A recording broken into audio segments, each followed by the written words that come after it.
What is up, ladies and gentlemen? Welcome to Town Hall episode 24. We've been doing the show for 24 weeks. That's pretty crazy. I am LzGamer, your host, and we're doing our show. We're calling this show Post-Patch Feels. So Kev came up with the name. What's up, Kev? How's it going? You know, it's funny. I was like just kind of putting together show notes and the Reddit post, and I was just like, you know, just talking about those post-patch feels, and I put that down, and Jake just immediately goes, "That's going to be the title of the show." And I'm just like, that's pretty accurate. I'm doing really well. I had a crazy weekend. Two of my best friends have just left the immediate area. One's off to Germany. The other one's off to go climb mountains, as I mentioned last show. So I'm a little bit depressed that like two of my best friends for a very long time are going to be away from me for a long time. But that does mean more room for heroes. Wow. Love it. That's the dedication. That's a good point. To my... that way. Corey, what's going on, man? We'll go with right. Yeah, it's good. It's good. Yeah, I've been playing a good bit of Street Fighter and lots of heroes because I'm just trying to level up my dudes so that I can use all my talents. It's a sad time, but it's what I got to do. So I've been rocking them practice like games. Post-apocalypse. Yeah. It's... So am I not the only one that sits there and grinds practice games? Yeah, I think you kind of have to. Especially if you play a lot of heroes. You don't really have a choice. Because it is obnoxious not being able to use some of those talents. But we're going to get into that. Before we go to LZ, I have to make a public announcement and a public apology for queuing up for an actual game on accident. Like, I queue up for fake practice games against bots just to get the XP. You can get 1.2 million a day, I think. And I don't want to spend all this time unlocking the talents for random heroes. It's a pain in the butt. So I'm like, all right, I can get some for free. And apparently I queued up for a normal one, and Nick Hotz was in that game, and he's like, dude, you just AFK the game. So that was not intentional, and I apologize. Reported. Let's go, reported. If so, I deserve it. But more like AFK, Jake. LzGamer, you're back. What's up, man? What is going on? So yeah. This is so the streaming life must be rough right now. It really must be. Like, my God, like playing is the roughest part of the post patch. You know, like just getting into a game.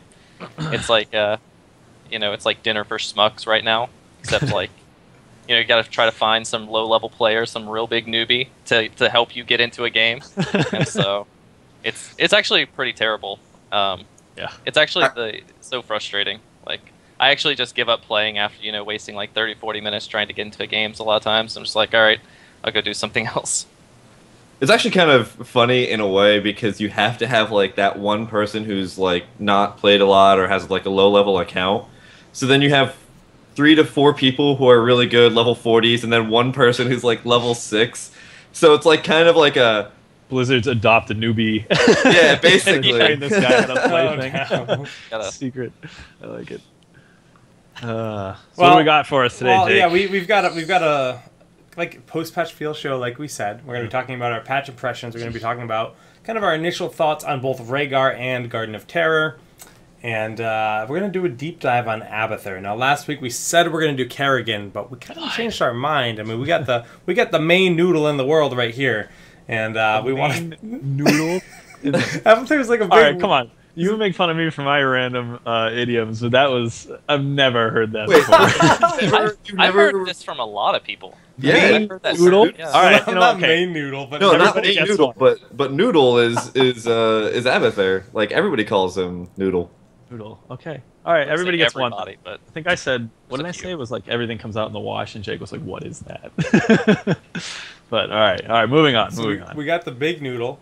And then we're gonna do Kubi's questions. We're gonna bring back Kubi's questions. We're gonna try. We're gonna try because we've been so busy every single week, because it's just been news, and Blizzard's just been kind of trying to keep their forums from catching on fire this past week, and their servers keep them stable and queues running.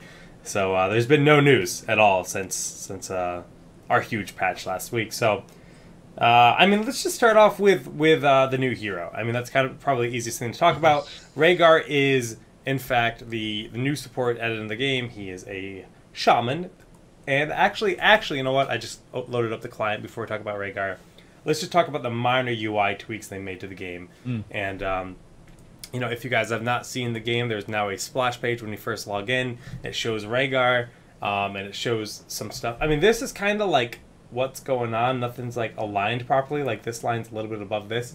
I like the idea of having this, but it's a bit like weird. Jeez, Jake, oh, actually, relax, son. Yo, man. Jake, I mean, this is Jake's job, literally. It's so true. he's gonna It's true. nitpick these things. Of course I am. Yeah, and he should. But like it's a bit weird to display information like this. I feel like there should be some kind of like divider or some kind of like drop shadow or something to make this a little bit easier to read, because this, like, I don't know. I first looked at it and said this looks kind of bad. But I like the idea of this, and I feel like eventually they're going to make this animated. Blizzard's always had a lot of those like animated, like just like if you look at Naxxramas and you load Naxxramas in Hearthstone, it's got the thing and it's all like, it's got like a subtle animation to it. Not even that subtle, just a really good looking animation. So I think eventually we'll start seeing that kind of thing in this. Really like the idea. One thing I don't like is if we go into a game, I'm not going to queue, I promise. Yeah, poor Nick. Poor Nick is waiting and listening. Is this is the only place to find your artifacts? And I even had people tweet at me saying, how do you get artifacts? Because they didn't even realize this whole thing was down here. This is the only place that indicates it. There's no kind of pop-up that says, hey, look, you have artifacts.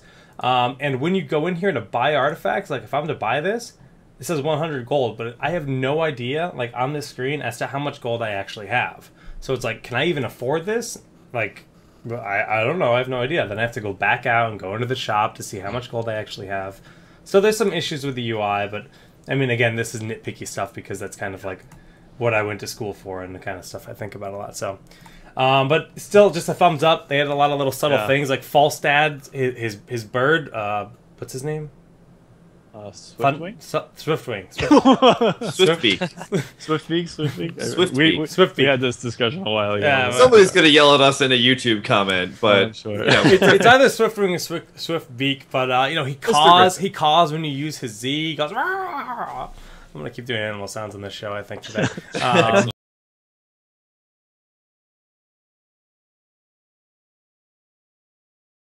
Revisiting things that are perfectly good and like good enough, and they're just making it better.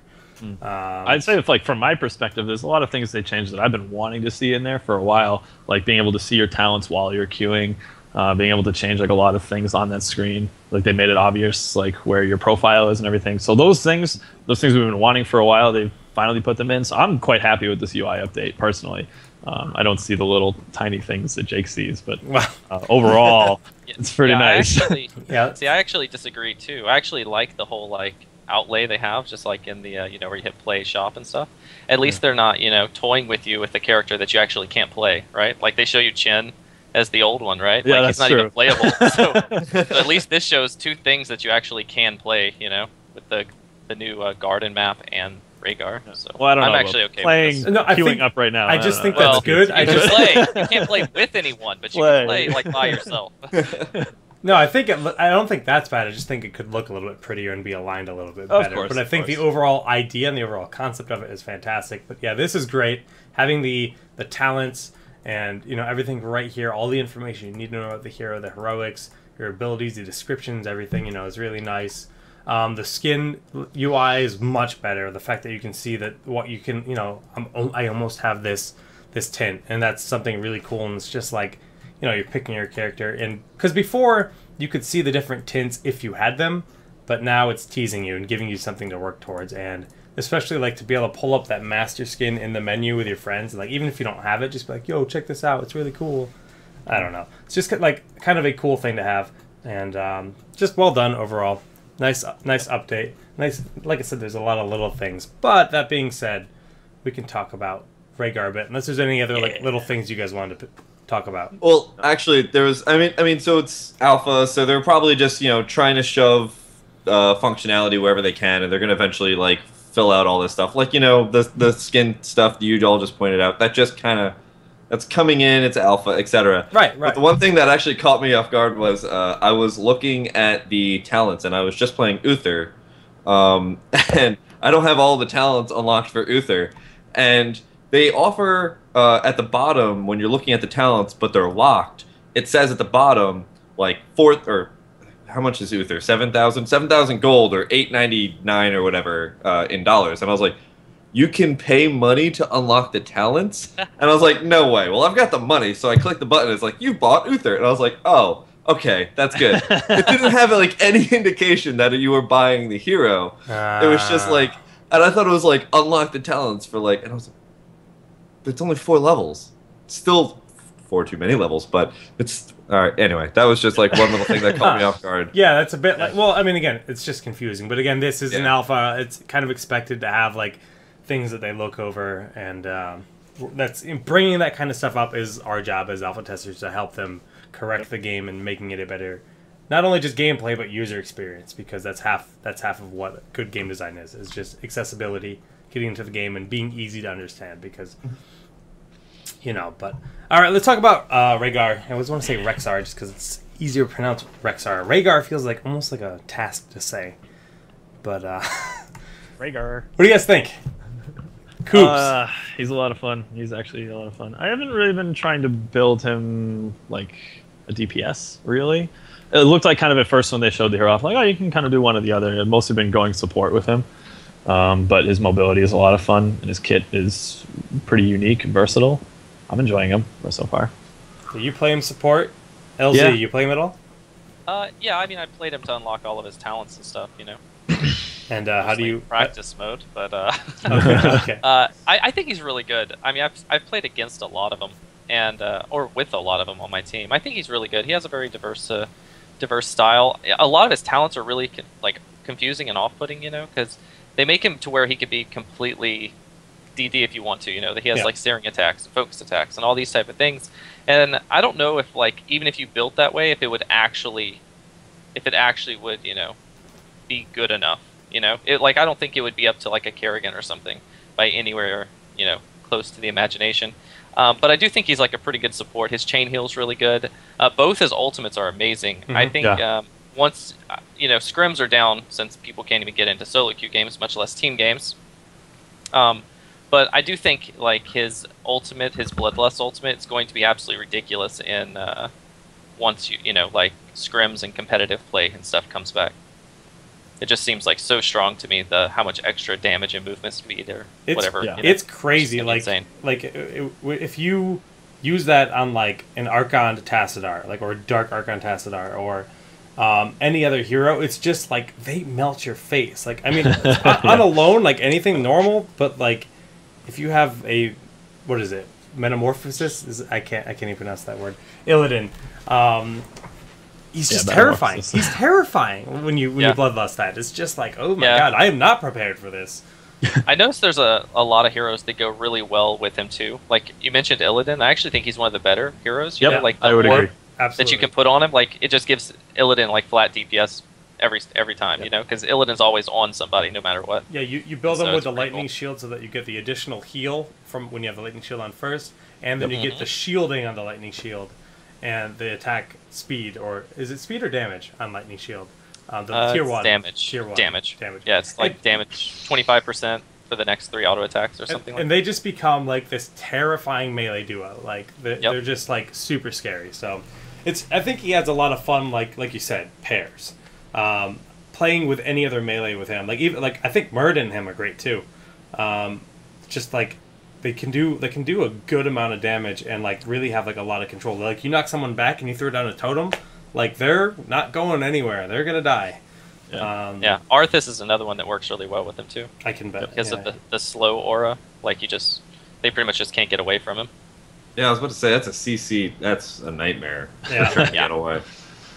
Sure. I mean, I've run into a couple of situations where it was not the best of engagements, but like a Stitches is sitting in front, and everybody's trying to get through the Stitches to try and get to the rest of the enemy team. And I think they had a Sergeant Hammer, and the Sergeant Hammer is just like wailing on our team. We're trying to get through the Stitches, and just like he's just about to die, but ancestral healing, and Stitches is back up to like a good chunk of his health. 75% health. And then and then he's just like, you guys are trying to get through? That's weird because it's not happening. Because I'm not dead. It's a one minute cooldown on that ability. Like it's quick, ridiculous. Or even if it's just like one of your damage dealers and they're just getting focused down immediately, it's just bam, they are just back up to full health again. that's a really good, really good. Yeah. It's really hard to focus down one person, like when he has that ult. You know, like if you focus one person and you use all your cooldowns and bursts on that person and don't kill him, then they just bring him back to full health, and the other team has such a big momentum swing.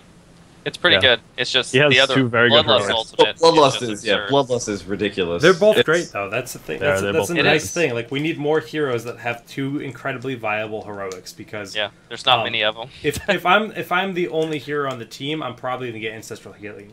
But if I have another support, even if it's like an Abathur, I'm gonna go with Bloodlust. But okay, I can see that. Typically, that's how I feel about the hero. Again, I was in San Diego for a week. I played for like 5 hours last night, and that's the extent of playtime I have with the new patch. The Johns are coming out. What are you gonna do? It works for it. Yeah, I mean, that's honestly.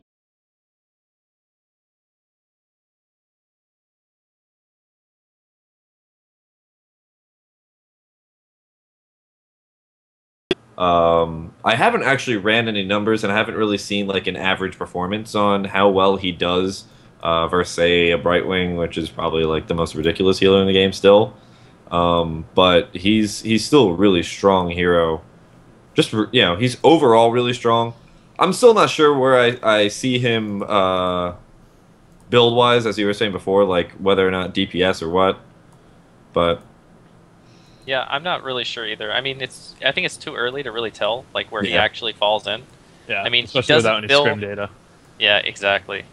So it's just difficult to say. Like I could see him being like a really good, like a I don't know, not a main support, but like the secondary, right, where you can use the bloodlust and get more of his like damaging talents. Not necessarily like searing attacks or anything, but more of like his lightning his shield. His lightning shield and stuff.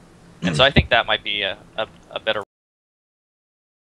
Well, it's too early to really tell. It's been not even a week, so. It's unfortunate that we have to say that a week later, but that's the state of how things are.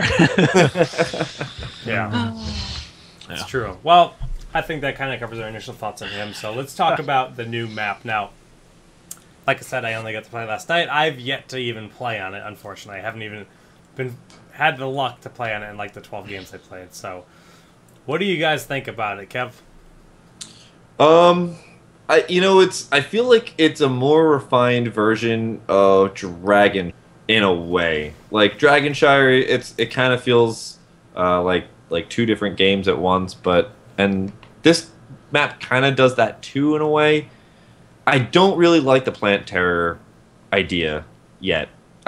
There's something about it that just doesn't fit. Like it seems like a lot of people are just like, oh, it's my turn to be the plant terror. All right, fine. It's another. I complained about this before on Dragonshire. I don't like having to not be your character for a certain amount of time to be something else. Like generally, if I'm playing that character, I want to be that character, and I want to, like play as that character. And unless it's fun. If it's fun and they make it, design it that way, then people will. It didn't really seem like it was a lot of fun to play as it. That's like, the problem, though. It's like really you put down a stationary thing that never hits anyone. Like right, yeah, it gives you like 2 seconds to get out of the way. Exactly. And then it's really that bad. And then the other like the anti building thing too. It just I don't know. It didn't really seem like it was really that awesome. But the mechanic of getting the seeds to get the plant terror. I'm going to call it the Plant Terror. I think that's actually what it's called. Did they change it to Plant Terror? I don't think they changed it. In the game, they call it like 3 different things, if I remember correctly. Yeah. So it's potentially still a plant whore. Yes, it's a plant whore. Okay, good. Anyway, it's that I think that's pretty cool because you don't have to engage the enemy in order to try and get seeds. Like you can see when they're engaging in, and you can be safe and whatnot, so they can, I guess, have a little bit of comeback mechanic on it. But in terms of the actual taking control of the planetary, it just didn't really work out for me. So it's called a Garden Terror, and the map's called Garden of Terror. It's kind of dumb. Yeah, the polymorph ability that has, Jake, it's worse than Brightwing's Arcane Flare. Oh, wait. Like, in terms of hitting it, it's definitely worse. It's an AoE poly. Well, but it only polys one person, right? It only polys one person. Yeah, no, it don't poly as many people as it did. Everybody I in the swear AoE. I've seen 2 people in it before, and only one got poly, but maybe they skirted around the edge. Okay, all right. Yeah, you just have to throw like a little seed on the ground, and then if they stand in that zone for like 3 seconds, they become, you know, a little plant. Yeah. But like no one, like, you know, the noobs don't even get hit by it. So I'm just like, it's a waste of animation for me to even throw it out there. I feel like a lot of the time. So it's like, unless like you can have mouth root someone, or but that's such maybe. Yeah. But all I mean, all it does is take their abilities away. It's not like it's going to be the deciding factor in killing someone. Right. So. You're right. Well, I'll go on if you guys aren't talking about the map anymore. I actually really like the map in a way. Like I kind of like the design, and I like that it forces team engagements a lot of the time really early, like much earlier than like Cursed or even Dragonshire a lot of the time, because I think it starts the spawn, or it turns night, whatever you want to call it, at 1:35 is I think the time it always. And rip. Oh, we lost him. Ate his Ethernet cable. It did. Well, all right. While we wait for him to get back, I want to ask, because one of the comments I read, and this is kind of like completely opposite of what he said right there, but one of the comments I read on Reddit basically said that the map is too big and there are too many like monsters or creeps or mercenaries on the map, to the point where they hardly end up team fighting and hardly end up engaging, or they're never in the lane. I think that's what this specifically was. I feel like I'm never in lane on this map. Is that just like... I wouldn't necessarily agree with that. I mean, it's certainly possible for the night to happen, and then like each team takes one side of the map, cleans it up, and then everyone just meets back in the middle, and it's like, I don't know. That can happen where it's like not really an engagement, but I wouldn't say you're not laning for any like extended period of time. It doesn't feel any different from other maps. I've played it probably like 5 times now. I can see the idea that you're not in lane as much, which I guess kind of took it. You know, as I was thinking about it, Sergeant Hammer wasn't doing so, because I mean you're just not in lane so often. You have to kind of move around.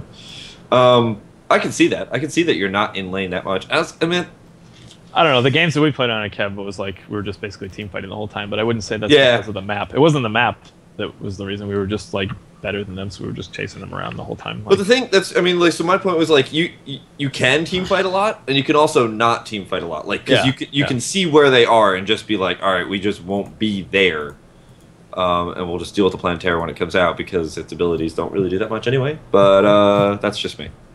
You know, I'm back, guys. I'm back. Hi. Sorry, I don't know. My internet for like, I don't know, 3 days now have just been really weird. Just randomly your kitty is chewing on wires, I'm telling you. No, she's sitting here in my lap. Cat. Excellent. Wait, I forgot to show my right wing. Oh my god. No, it's fine. Yeah, continue your thought. Sorry. Finish your thought. It's okay. Okay. Well, I like the map. I feel like there's already a map where you take over as something. You know, there's the Dragonite, right? And I don't like taking over as the plant. I don't even see people do it on my my team. A lot of times they just completely ignore it, right? Mm-hmm. And so it's really annoying. It's an annoying part of the game that's the mechanic again, right? So I feel like we already have one of those maps. Like, I don't feel like we need more and more of those type of things. The other thing is, I feel like games take a lot longer to end on that map. Does anyone else feel like that? Oh my god. Because I literally have never hit 30 ever until this map, and it's like every game I'm going to like, you know, 30 like minutes. Way past 20. Yeah, 30-minute long games. Yeah. Like, I feel like that's an intentional thing. I mean, again, we're in alpha, we're in a testing process. They probably want to see, okay, how do people like longer games? Because it is a bigger map, from what I could tell. It's 3 full lanes. The only other, like, well, I guess Cursed Hollow is pretty big, but is it bigger than Cursed Hollow or no? I don't know map size. No, I don't think Cursed Hollow is kind of a I don't weird think it's shape. Cursed Hollow is like a diamond, but this is more like a I don't know, square or rectangle, rounded square. So well, I mean, yeah, honestly I think that's definitely an intended thing. The fact that it's a bigger map, and they just again it's a testing phase right now. I feel like every single map they have in the game is a testing phase. There's so many threads on Reddit and the Blizz forums like, why don't we have StarCraft maps? Why don't we have Warcraft maps? It's like, because right now all the maps are just there to test. Like, once they want to really flesh out a map that they think they're going to keep forever, like, these maps might stay for a very long time. But you're going to see those classic you know, a StarCraft themed map that is a very, like where you have planetary fortresses as your nexus, you know, or whatever. You're gonna see that happen. But right now, a lot of the maps are just there for testing, in my opinion. I mean, to put more evidence to your point, look at the assets. Except for the Plant Terror itself, everything is pretty much rehashed from Dragonshire, is it not? That's what it looks like, from what I've seen. Yeah. The whole entire map, all the tile sets and everything. The only things that are the minions and the Plant Terror itself. Also, there's a lot of bugs on that map too. I mean, I know they just released it and everything, so that's like what? You know, perfectly False fine. Like, fly is really weird on the map. Well, that's what happens when you have a garden. You have a lot of bugs. Yeah. Oh. Okay. Aha. Right. But no, the night camps and golem camps sometimes just won't respawn. They don't spawn. Yes, I've seen that. Oh, yes. They just the timer sits at 0. The timer sits at 0. Nothing ever happens. Yeah. That's one. So that's fun. Especially when it's on your side. You're like, oh, cool. Yeah. Yeah. It's like, well, we're handicapped now. Yeah. Overall, I don't know. I don't like it that much. I said I was gonna wait to see it. My initial instinct was that it was kind of a boring design because they just sort of slammed two maps together and said, "Oh, we'll see what happens." And I don't really feel my opinion has changed a lot much, especially because the Plant Terror is not that fun to play as. Kind of boring. It's just like throw this giant HP thing at the base and hope that you take a couple towers out or something. Because it's really, I mean, it can be CC'd, it can be pulled, it can be flipped. It's not that difficult to deal with. Yeah, it actually is.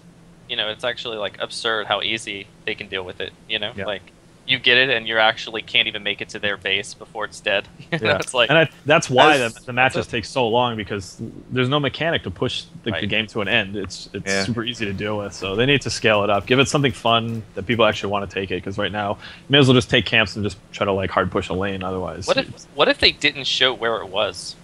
Would that like help it? It's on the map. It's like a big thing on the map. Yeah, it's like a ball symbol that just runs all across the map. They see where you go. Would that help with that? Like, would that I don't really think so. Because I mean, like, at least in scrimmages, people are gonna know where it is.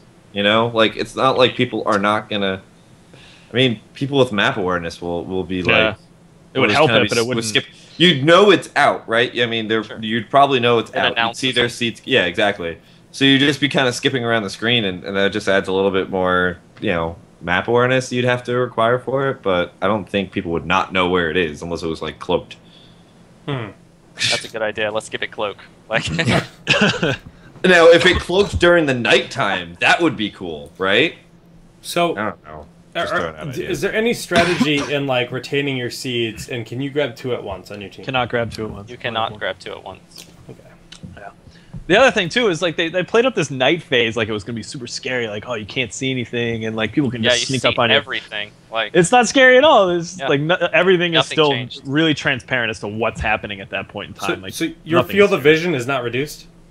It's slightly reduced, but not enough to make it like, oh, should I walk around this way? I don't know. I might get ganked by like a Zeratul or something like that. It's not scary. It's like if it like reduced vision to like only the immediate around your character, that would be awesome. I think that'd be really cool. That would make the map like really intense. Or at least more scary. It doesn't really feel that not dark that enough. would probably just drag the game down more. Yeah. But everybody's searching in the dark. Yeah, it would just be fun, but anyway, so my point was, it feels like a more refined Dragonshire because it does focus on team fights more. Dragonshire, you're always kind of like, you got landing phase that just lasts forever. But yeah, if it was like, if they got rid of the Plant Terror and had the Dragon Knight instead, I feel like it would be just a better map. Because the Dragon Knight you actually want to be, even though like even for me, like I still don't really like to be it, but it's more. I am way more attracted to being the Dragon Knight than being the Garden Terror. So it sounds like the Garden Terror is designed for initiating team fights, but like does it have an additional move speed? No, it's still pretty slow. It's something you can just disengage from. Yeah, if you it's not scary. It's not scary at all. Like it is not threatening. It needs to be stronger, and it might need a rework on abilities. What if? I'm trying to think like. His W is actually really good. Like it disables buildings and something really hard. It's very good for pushing. It does a lot of damage. damage. Yeah. So that's cool. But the problem is no one's going to leave you alone. Yeah. Right. It pretty much dies before you get across a lot of the time. Like it's pretty hard just to push with it. What's its Q? Is it the poly? No, that's the poly. Yeah, those are the only 2 abilities. What if it could roll a giant boulder instead? That would be Brothers. What if a Katamari is the longer it's rolling this boulder, the bigger it gets, the more damage it does. Oh my god, that's an interesting mechanic. It picks up minions, gets bigger by picking up more minions. Give us something, Blizzard. We need something. Really, though. Yeah, I'm disappointed with this, man, overall. We'll see. I'm 50-50. I mean, I haven't actually played a competitive game on it, so it's really hard to see how much like strategy and depth there is to it. But I'll say solo queuing or even duo queuing, you know, with a lower level person, is it's not enjoyable. Games last so long, and you know, a lot of times it's almost like no one has any idea what they're supposed to be doing. You know. Yeah. Nope. Completely right. Yeah. Well, that's unfortunate to hear, but I'll have to check it out soon. Any closing thoughts on Garden of Terror? No, I think I covered everything. Please don't call it a plant whore. Yeah. Change New the name. Change the name. A consistent name. Be nice. But yeah, that's it. All right. So I think we're gonna just jump right on into our Abathur discussion, because it's kind of like the one big thing. Now, a lot of people are saying that LZ, that you're actually probably the best Abathur. Period. Self-proclaimed best Abathur. Not self-proclaimed. Not self-proclaimed. Not self-proclaimed. All of our guests are self-proclaimed. All right, I'm self-proclaimed. I'm the best at everything. I am the only Self-proclaimed self-proclaimed, proclaimed best. Best BWNA. BW. All right. So Abathur. Check out my tail that can coil. It's so sick. Look at this. God. Yeah. Anyways. Yeah, so let's talk about Abathur, because Abathur is a character or a hero that a lot of people do not play. A lot of people don't know how to play. The number of times when Abathur is free and I see him on my team, I'm just like, oh boy. Not to say that there aren't good Abathurs out there, but like, he's so unique. I mean, at BlizzCon, that's kind of one they talked about him a lot. Dustin Browder loved talking about Abathur because he's so different. He doesn't abide by the rules of a hero that any other MOBA does. So, that being said, this is going to be like a quiz, because I don't think anybody here even plays Abathur except for you. I mean, I've played him, but I wouldn't say I'm any good with him. Now, I haven't played him since they changed Bribe, because I used to play him a lot for the Bribe, because you used to be able to put him in one lane and, you know, go Metamorphosis. Double collect. Yeah, double collect for the Bribe, and you could turn in Bribe like crazy, and it was really fun. You only double collected? Oh, you could do triple. Darn. Damn. Yeah. See, this is why we're not the best Abathur. But you know, that was really fun. But that being said, Kevin, why don't you give us the rundown of Abathur? Sure. So Abathur is from StarCraft 2. He is a Zerg evolution master. He's got four abilities like everybody else. His first is Symbiote. He assists the target allied unit or structure, allowing you to shield them and use new abilities. Lasts 45 seconds, cannot be used on himself, grave golems, or summoned units.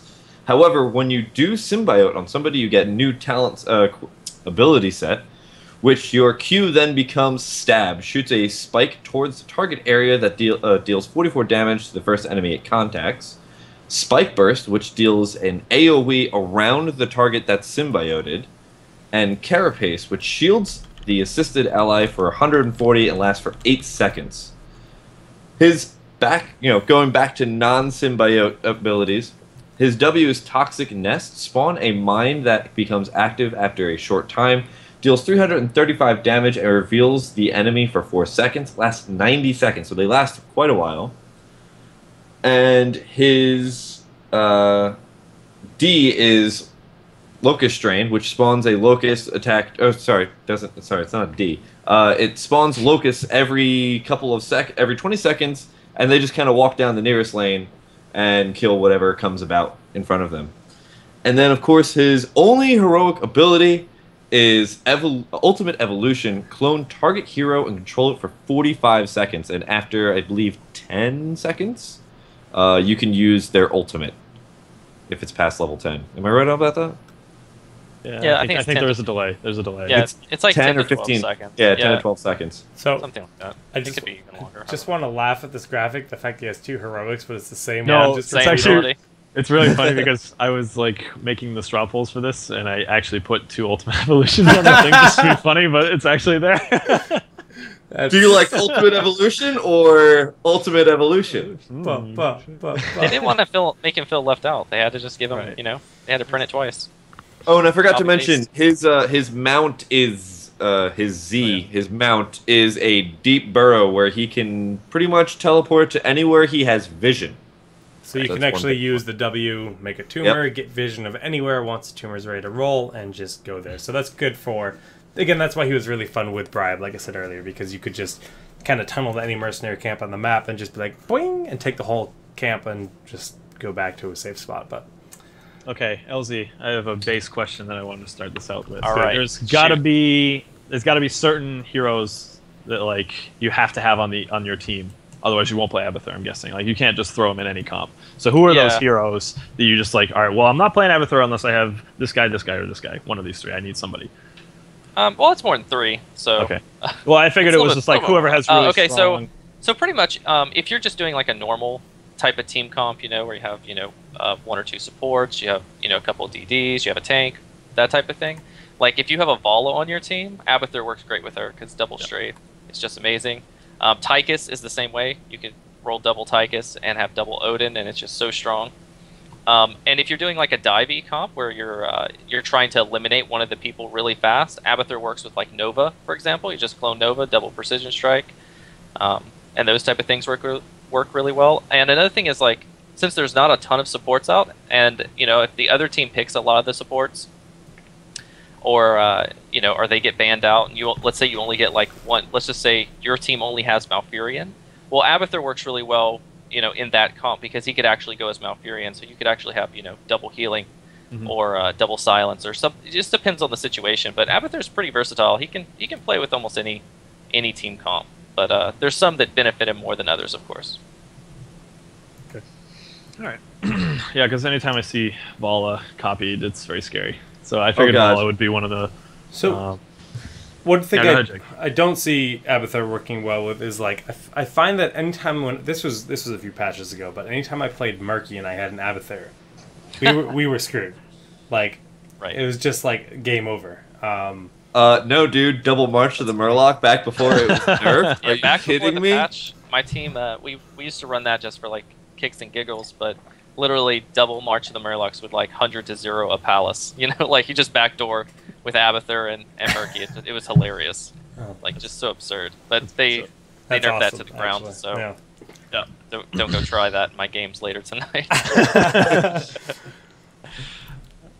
All right, let's jump right into the to the talents. Corey, want to got the straw poll ready? Yeah, I got them. All right. Alrighty. So for level 1, we have a choice of 5 different talents now, thanks to the revision of talents. We have Eradicate Minions. Your Symbiote Spike Burst deals 50% more damage to non-heroic targets. Combat Adaptation. Locust gain 20% more attack speed. Survival Instincts. Locust gain 30% more health. Envenom Nest. Toxic Nest deals 30% more damage over 3 seconds. And Scouting Drone. Places a scouting drone at target location, revealing a large area and any cloaked heroes in it for 60 seconds. This drone cannot be seen and killed by enemies. This can be. Sorry. Yeah. I'm gonna go on a guess and say that people still take Survival Instincts, but I'm not sure if that's changed since the latest patches and everything. But Jake, what are your... Yeah, I would definitely take Survival Instincts. Okay. It just helps. It helps drain the tower ammunition and stuff much earlier in the game, and so gives them a lot more pushing power. Also, usually you take well, I'm not going to spoil it, but usually you take something that goes along with it really well. So it's almost a needed thing. If you're used to, you would take Bribe unless you maybe got the cursed map, because there's not a whole lot of mercenary camps to even take. So a lot of times. That used to be the only map that I would actually go Survival Instincts, but now I'd probably go almost every time. Have you played them a lot since this recent patch? A total of 1 game, which is that's not bad considering how few games I actually played. That is not bad. I was just curious on your thoughts on the scouting drone. If you... Right. Yeah, I've only seen it a couple times, but it just like it died right after somebody used it. Yeah. So I was like, huh. Yeah. That's been my experience with it too. It's just like, oh, just go kill this thing. I love the idea of it as a talent, but it needs to be invisible. It needs to just be like something they can't destroy. Yeah. That's kind of hard. I mean, that sounds really good. That sounds like that sounds too good though, right? So maybe if it shows invisible. you the area that the enemy can see, or so like you can see that range, but it is invisible, so you have to kill it with AOE, sort of like the creep tumors. Right. That might be maybe fine. there's like some kind of like maybe it like is kind of stealth like Nova's thing. You can just notice it and you have to AOE, and the only way is to do it with AOE. I'd be fine with that, but it does need something. It's been very a non-factor in most of the games that I've played. It's there, just kill it. It'd be cool if they made it like Zeratul and Nova, where it's like this just little like kind of like ripple. glossy ripple, and you can see that there, and you just like have to, put on your lightning shield and kill it, whatever. It looks like the general consensus is for Survival Instincts. Again, Abathur is a really strong presence for lanes. If his Locust can push a lane super well, and pretty much if left alone long enough, and he stays there long enough, he can just take forts by himself. Normally it kind of goes back and forth, but those Locusts can just drain all the ammo for a lot of things. Absolutely. Any others that are of note here, LZ, or is it pretty much for tier 1? Yeah, for tier 1. I mean, the attacks. The only way that I could see attack speed working is maybe if you went like the Locust that had like the extra range or something, and you used them for like backdooring or something like that. The scouting drone, like you said, it would be good, but it just seems like every time somebody uses it, just instantly dies, and it doesn't really do the scouting it's supposed to do. And the Envenomous Nest could be used. I mean, I know, especially with artifacts, which I'm sure we'll talk about later, that this could be actually something also pretty good because of like cooldown reduction and stuff. Yeah, okay, that's true. Definitely could be a possibility with like the new format. Sounds fun. Cool. All right, jumping into level 4. All right, so for level 4, we have Barbed Spines. Increases the damage of your symbiote stab by 20%. Pressurized Glands increases the range of symbiote spike burst by 100%.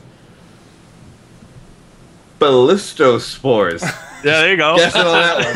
Ballistospores. Toxic nests can be placed from unlimited range.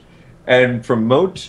Activate to give target allied lane minion 200% permanent health and 100% permanent damage. Has 2 charges. Yeah, I was typing that one up. I was like, what is that word? What is that? Blizzard, stop making up words, please. Yes. All right. So what's the word here? So the new ability in this tier is the first one, the Barbed Spines, which is the bonus 20% damage. It's actually pretty noticeable. It actually makes him do a lot more damage. No, that's not a new talent. They moved it, right? No, that's a new one. It is No, new. it's a completely new. Yeah, it's completely new. So they just gave him a new talent there. Normally you would take the, I'm not even going to try to say it, but it's the Toxic Nest have unlimited range. It's pretty, I mean, it's, right. Yeah, I'm going to let you. That thing. I'm going to let you have that one.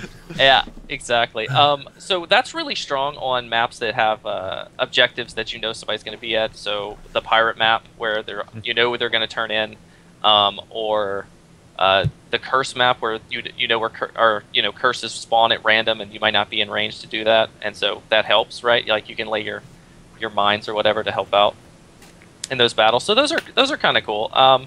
But to be honest, right now with the way things go, I would actually just take the Barbed Spines. Like it seems even better because you can always burrow for 3 seconds and move somewhere in range to throw down your Toxic Nest. So I definitely like the Barbed Spines right now. Yeah, 20% extra damage is definitely not anything to balk at. I mean, that's especially with how that scales later on. That's just a ridiculous amount. And the stab cooldown is only 3 seconds, so that's a ridiculous more amount of DPS. Yeah, it's pretty good. Like it's pretty noticeable. Okay. Yeah, Promote still sucks. I mean, like I guess it's good late game to promote like catapults or something. It makes those things do like absurd damage, but I mean, they already pretty much do absurd damage. The thing about catapults is whether or not you let them get to your base. Yeah, your base. So I don't really. I mean, like I can see it, but like at level 4, you're like, yeah, our catapults. 10 minutes later, they're gonna kill things. Exactly. Yeah, that's the thing. Like, the promote doesn't help you get to that stage, you know? Yeah. Like, where you actually even have catapults, to where the other abilities will do something like that. Oh no, I'm playing late game Abathur. I don't care about the early game. Exactly. Looks like people like Ballistospores.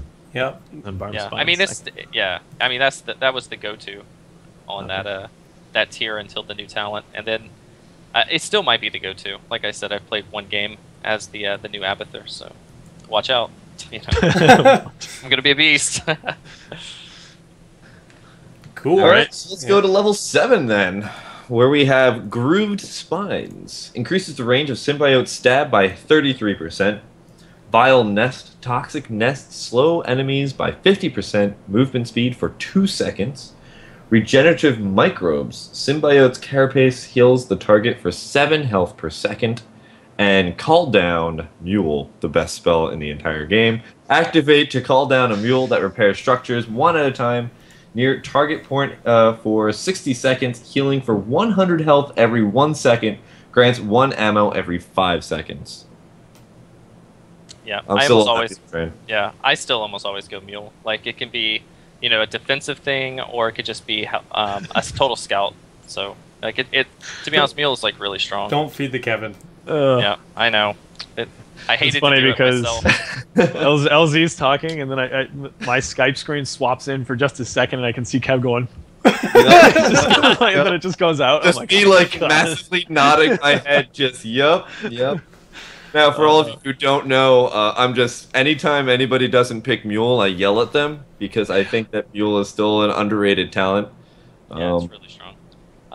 You know, I mean, all the talents at this tier are actually pretty good in their own right. Just depends on how you're going to build them. You know, if you were going to play a lot more Toxic Nest oriented, I think the slow would be like really sick. I mean, I've had lots of games where I've tried it and they've run over it, and 50% movement speed reduction for 2 seconds. That's a long time. Yeah. You know, if they hit one of those, and it's like, kill secure for sure.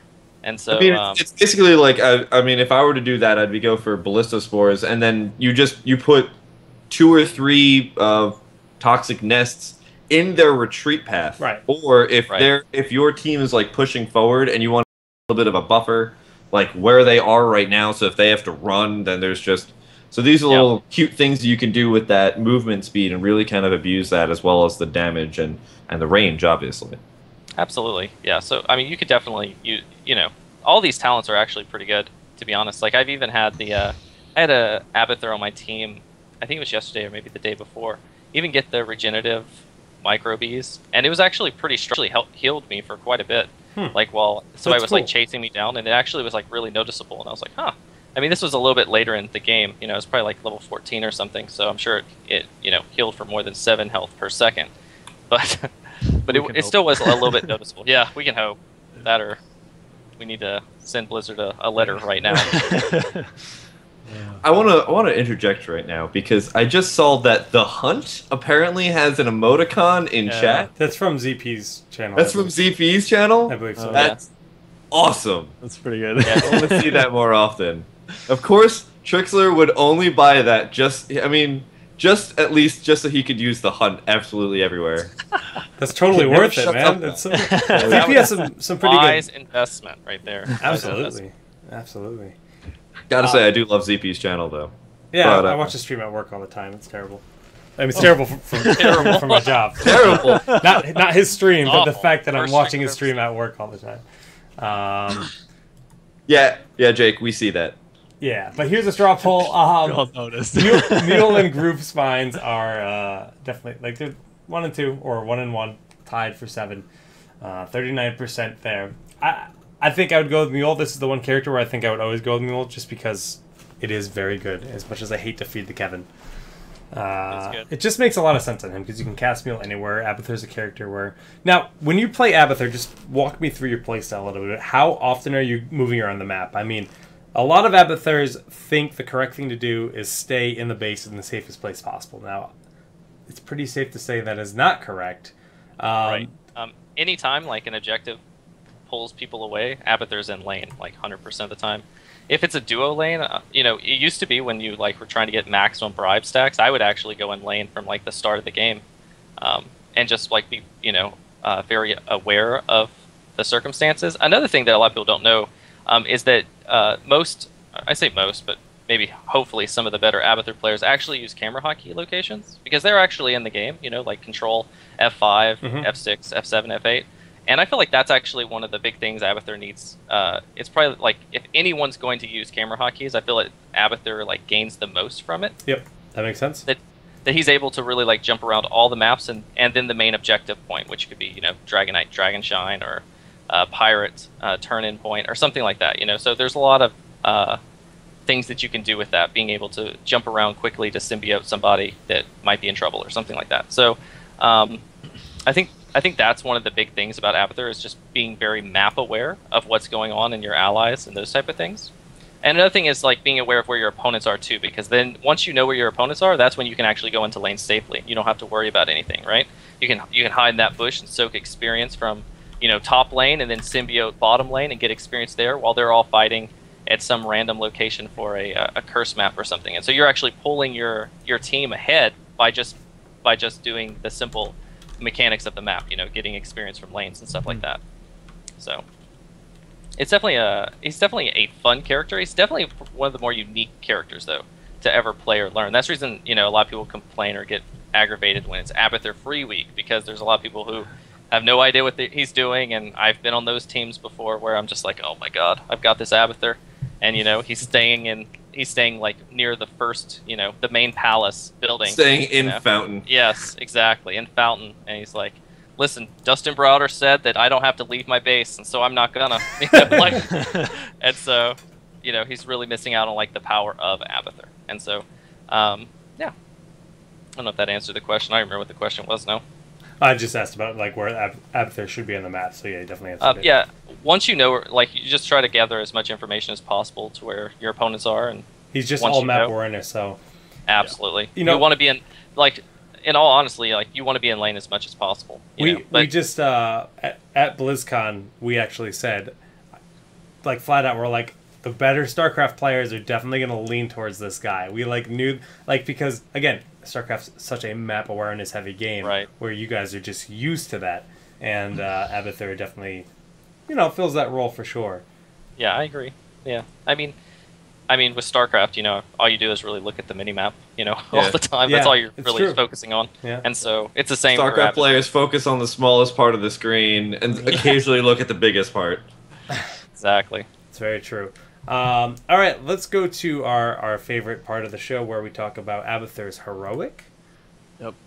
So, Abathur's heroics include Ultimate Evolution, clone target allied hero and control it for 45 seconds, or Ultimate Evolution, which clone target allied hero and control it for 45 seconds. This is really even. It's pretty split as to what people. The funny thing is, like, I want to vote for the one that's not winning right now, but I don't know which one to. I guess the bottom one. Oh! Oh wow! Wow! People really like Ultimate Evolution over Ultimate Evolution. I mean, it's definitely like the clear choice of. Yeah, those hard life choices right there. The joke here, guys, is that there are two options in the Heroes of the Storm client, and they both show Ultimate Evolution when you're on the profile screen. So you can choose, you know, one of the same thing. So that's great. That's nice. The straw poll should Abathur have a second ultimate? Like, come on, that's too serious. Let's come on. Now, wow, we're up to 21 votes for Ultimate Evolution. 30 LZ, wow, yeah. you just posed yourself a question. What should his other heroic be? Yes. He can only copy an enemy. That's what it should be. The exact opposite. He can't copy an ally. He can only copy an enemy. Ooh. He's so cool. You put some time. You put some thought into this. I had that ready. You're like, boom. Yeah, we've had that. Yeah, we've had that discussion. That's cool. That's such a good, like, it's such a cool strategic twist. Like, they have a Brightwing, and we want Blink Heal for. Okay. Well, have you posted this anywhere? That sounds kind of like a no-brainer for them to put in. So. No, never post. Okay, well you heard it here first on Heroes. Town Hall Heroes. Town Hall Every Heroes, time I please. post, I tried posting in like during the the Hell Week, I guess you could call, on Reddit, and it was like every time I did, I ended up being like -10, on Reddit, and I'm just like, all right, I'm not going to talk anymore, guys. Like, I understand. Yeah, that's Reddit for you. But I didn't even think of that. I love that idea. We've actually talked about that in earlier shows, like probably episode 6 or 7, where we said, what should Abathur's second heroic be if he had one? And I think that'd be a great solution because Abathur is so reliant on the core mechanic of his heroic ability of just being able to clone one character. Having 2 Valas is terrifying. And many other heroes that's a cool option to have. Yeah. It's good. Yeah, I thought it was pretty cool. Okay, cool. Blizz, please. Get on that. Then the enemy team personally sabotages like their entire because how Abathur gets his own the heroic of the person who he's cloned. Oh yeah, that's true. So they're all Emerald fine. Wing, here we go. Brightwing doesn't grab Blink Heal, instead grabs Emerald Wind. Yes. AJ? Let's play React. Emerald Wind is fine. Emerald Wind is fine. Don't upset. Sorry, I just wanted to make that a giant jab at Jake. Yeah, Well you tend to go Setup out of was your way there. for that as much as you can. Good skins. Excellent. Anyways, All right. level 13. Yeah. Level 13, we have Assault Strain. Locust basic attacks cleave and explode on death for 60 damage. Bombard Strain. Locust basic attacks become long-range siege attack. Spatial Efficiency. Symbiote Stab gains 1 additional charge. And Prolific Dispersal. Sorry. Oh my Man, god. Blizzard's putting you to work Gains today. 2 additional charges. Yeah, this is... Whew. Should charge by the difficult word on this show. So... Yeah, this is a no-brainer in my mind. Like, it's got to be the Assault Strain. Yeah. Like, they do so much damage. Yeah, it's really ridiculous. Like, they'll actually solo heroes if they fight them by themselves. It's pretty absurd how awesome they are. Yeah, they're great for pushing. They can solo a night camp. They can make Abathur able to jungle later on very easily. They don't really have any drawbacks going that talent. I had no idea it was that strong. Yeah, it's really strong. And so that's also the reason I actually go at tier 1, the Locust gain 30% more health is because it just helps push the wave that much longer with that talent. So it's really awesome. Got to go with that. Yeah, no, I can definitely say that I have tried that fight. Like the first time I saw that talent being chosen a long time ago, I was like, oh, these 3 locusts, I can deal with them. And then they all exploded, and I think I died actually. Yeah, they do a lot of damage. They do a lot of damage. I think it was like a Tychus, and I threw a grenade, and they were all really low health, and they were right next to me, and then I died. So that was not a great time. Double stab, no good. Which one? What? Double stab? The extra stab? Yeah. Not really. I mean, usually you're not on somebody for a really long period of time. Usually you'll be switching around. Because, if you symbiote somebody and then you use your shield on that person, it's actually faster to get that shield back up on somebody by just, canceling it or, stopping the symbiote and then re-symbiote that person. Like, you can actually get your shield up on that person again much quicker. So you lose the charge when you swap off of people. Right. Oh, I mean, think they should fix that. I don't know. I think it's fine. Okay, all right. It just makes him have to jump around more so than not. I kind of like it. Sounds fun. Yeah. Well, I think that's pretty one-sided towards Assault Strain. The straw polls agree. Level 16, Kev? Sure thing. So we have Envenomed Spikes. Your Symbiote Spike Burst also slows enemies by 40% for 2 seconds. Adrenaline Boost. Symbiote's Carapace increases the movement speed of the target by 40% for 3 seconds. And Locust Swarm. Gain the ability to spawn a nest near Abathur that hatches 3 locusts. Now, based on what we said, I think it's probably pretty clear that locusts are pretty good when you build it towards the build we've been describing. Right. Probably pretty The only time I would not go Locust Swarm is if you were, let's say they were trying just everything in their might to kill a Vala on your team or something. Well, then the adrenaline boost actually might help. You know, just by being able to let her kite all like a heavy melee team, for example, or something like that.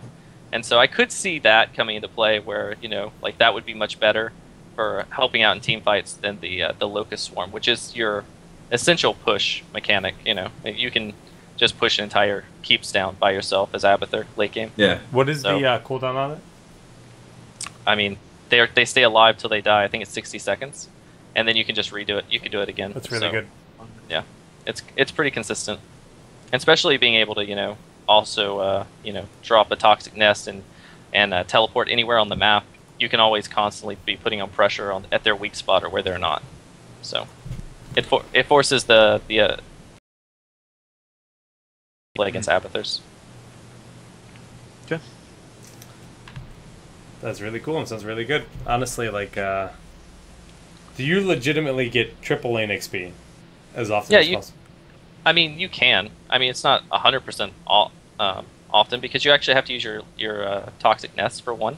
Yeah, because right. whatever your nest kill definitely gets experience too. So it does happen, though. There's been occasions where most often, I guess, is like the curse map, because so many players will always go, just be this big 5v5 on the the cursed fighting for it and stuff. And so there's a lot of times where my team will just try stalling it out, like moonfiring or throwing Tyrael's sword or something like that, right?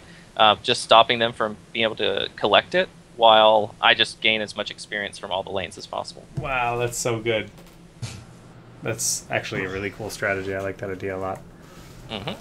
And so even if we're planning on letting them have it eventually, by the time they get like that tribute, we might be a whole level up or even more by the end of that.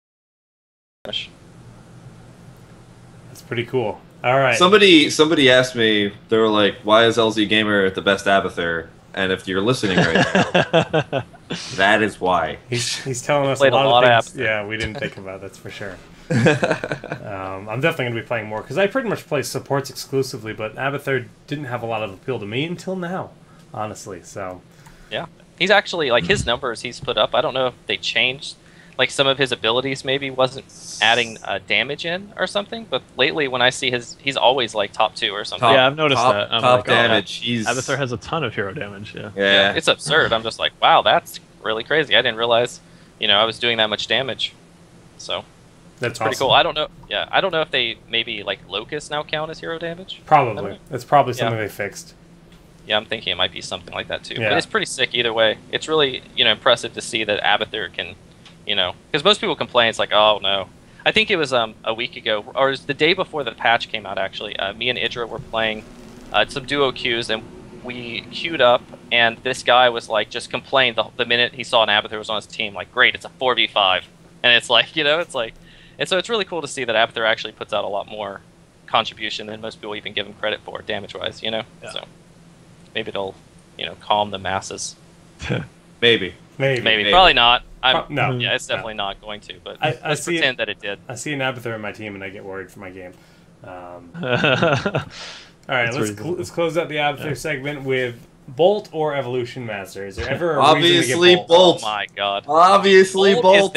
Bolt is there to help you lose games. Like, you misclick and you're like, oh my god, I just killed I killed our whole team.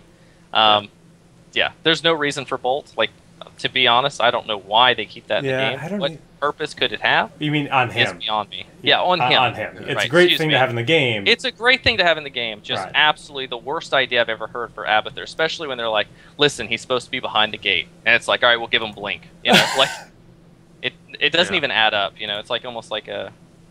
Even if you have like input or spell something. shield, like what is that called? The storm shield or something? I don't even think that would be. That's the only one I can think of that would be storm shield. It would have to be anybody. You'd have to like teleport. Yeah.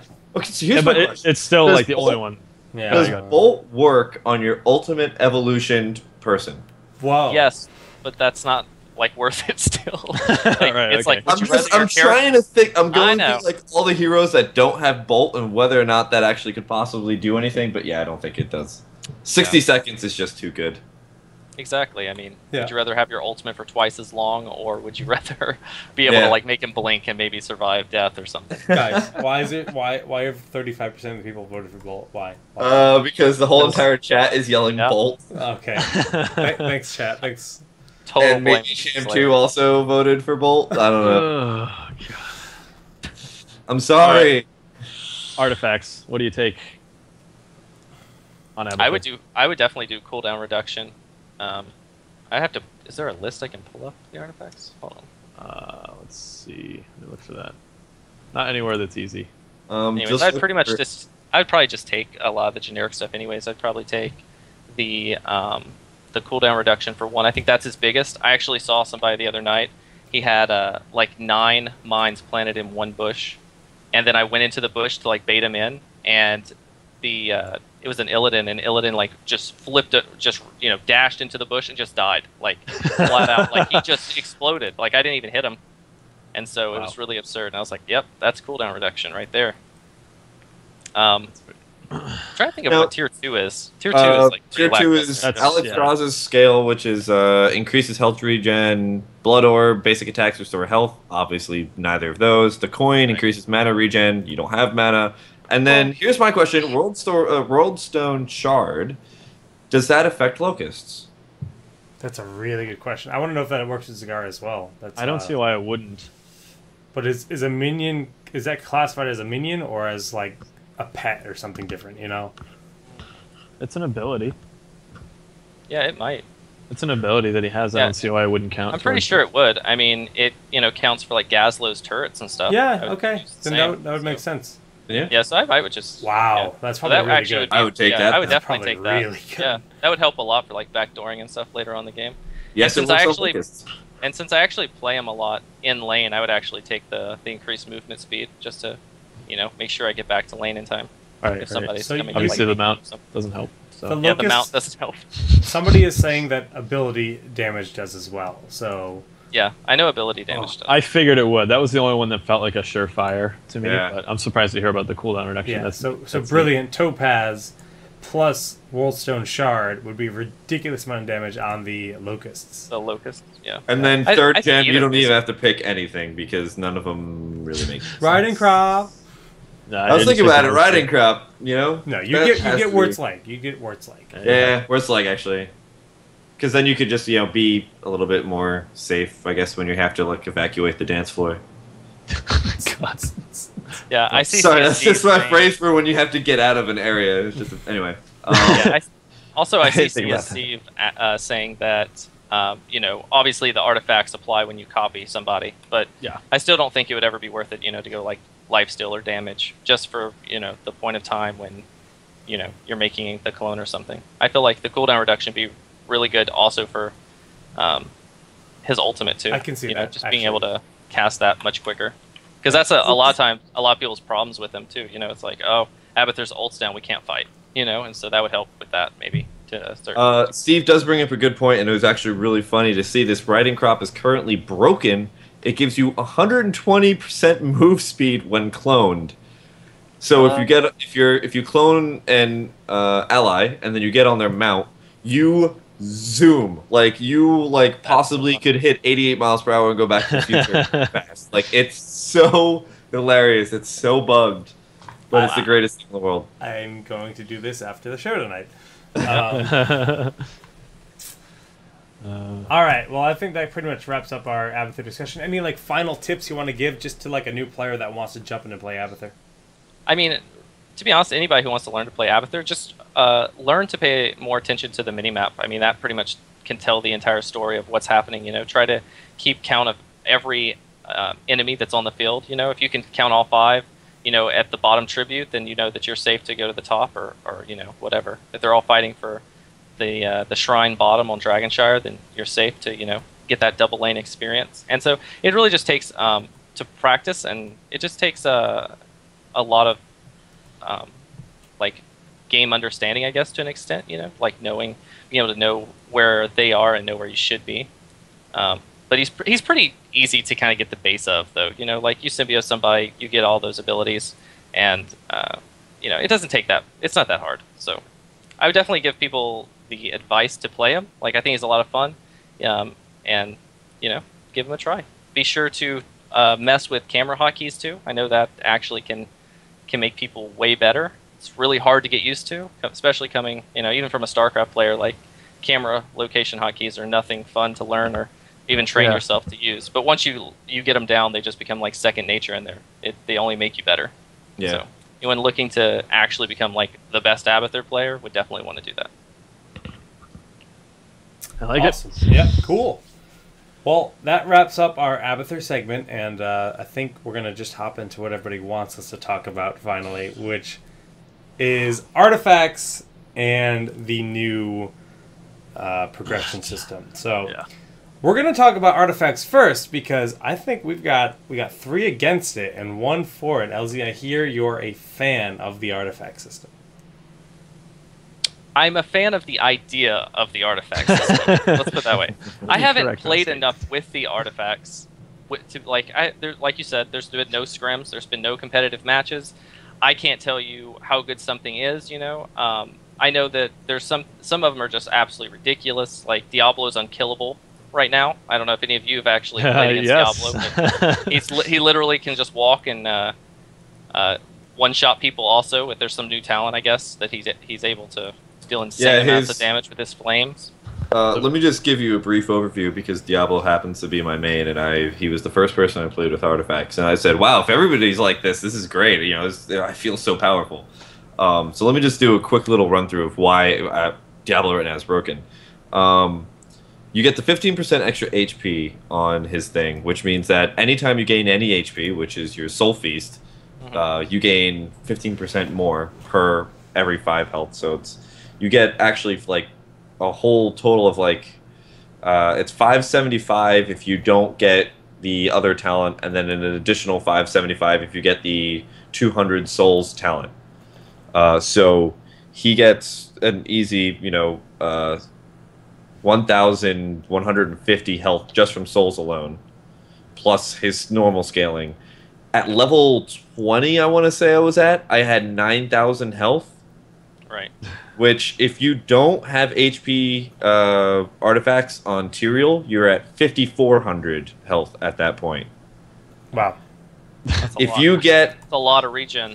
If you get the level 1 talent, which is Soul Feast, you get if you get 5 HP a second, plus amplified healing at level 4, that's pretty good, right? That's pretty nice.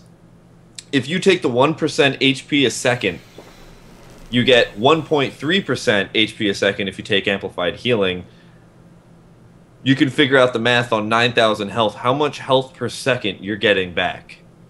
Wow. Plus, it's very silly. Plus the 10.6 added from Soul Feast and everything else. I was tanking 2 towers, a keep tower and its defending tower, at once, and my health wasn't moving. That's nuts. Like, that's sounds about right. I mean, sounds balanced.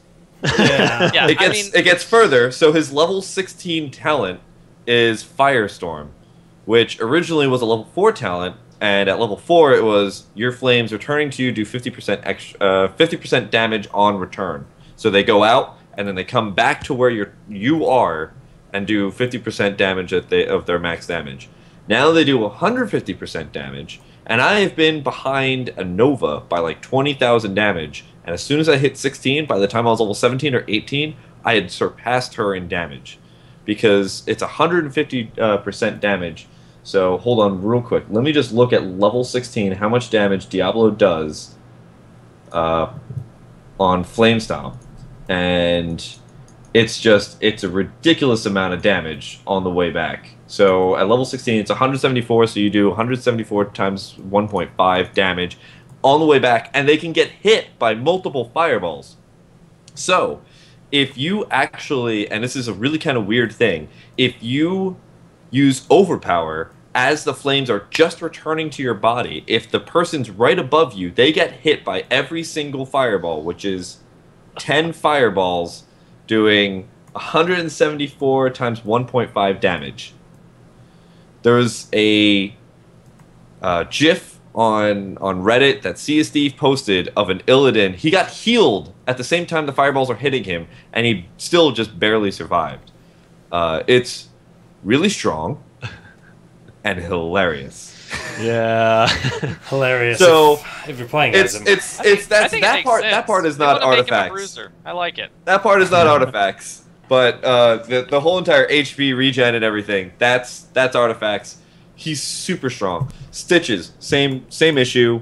Not as severe, but still pretty good issue. I think we all probably agree that tanks right now are the strongest. Or just like, or so way too strong. Good. Yeah. Like, I mean, I remember we were playing last night, and Corey accidentally hooked one of their tanks, and it's just like, don't even bother hitting him. Just run. Like, don't even try to kill him. Just back up.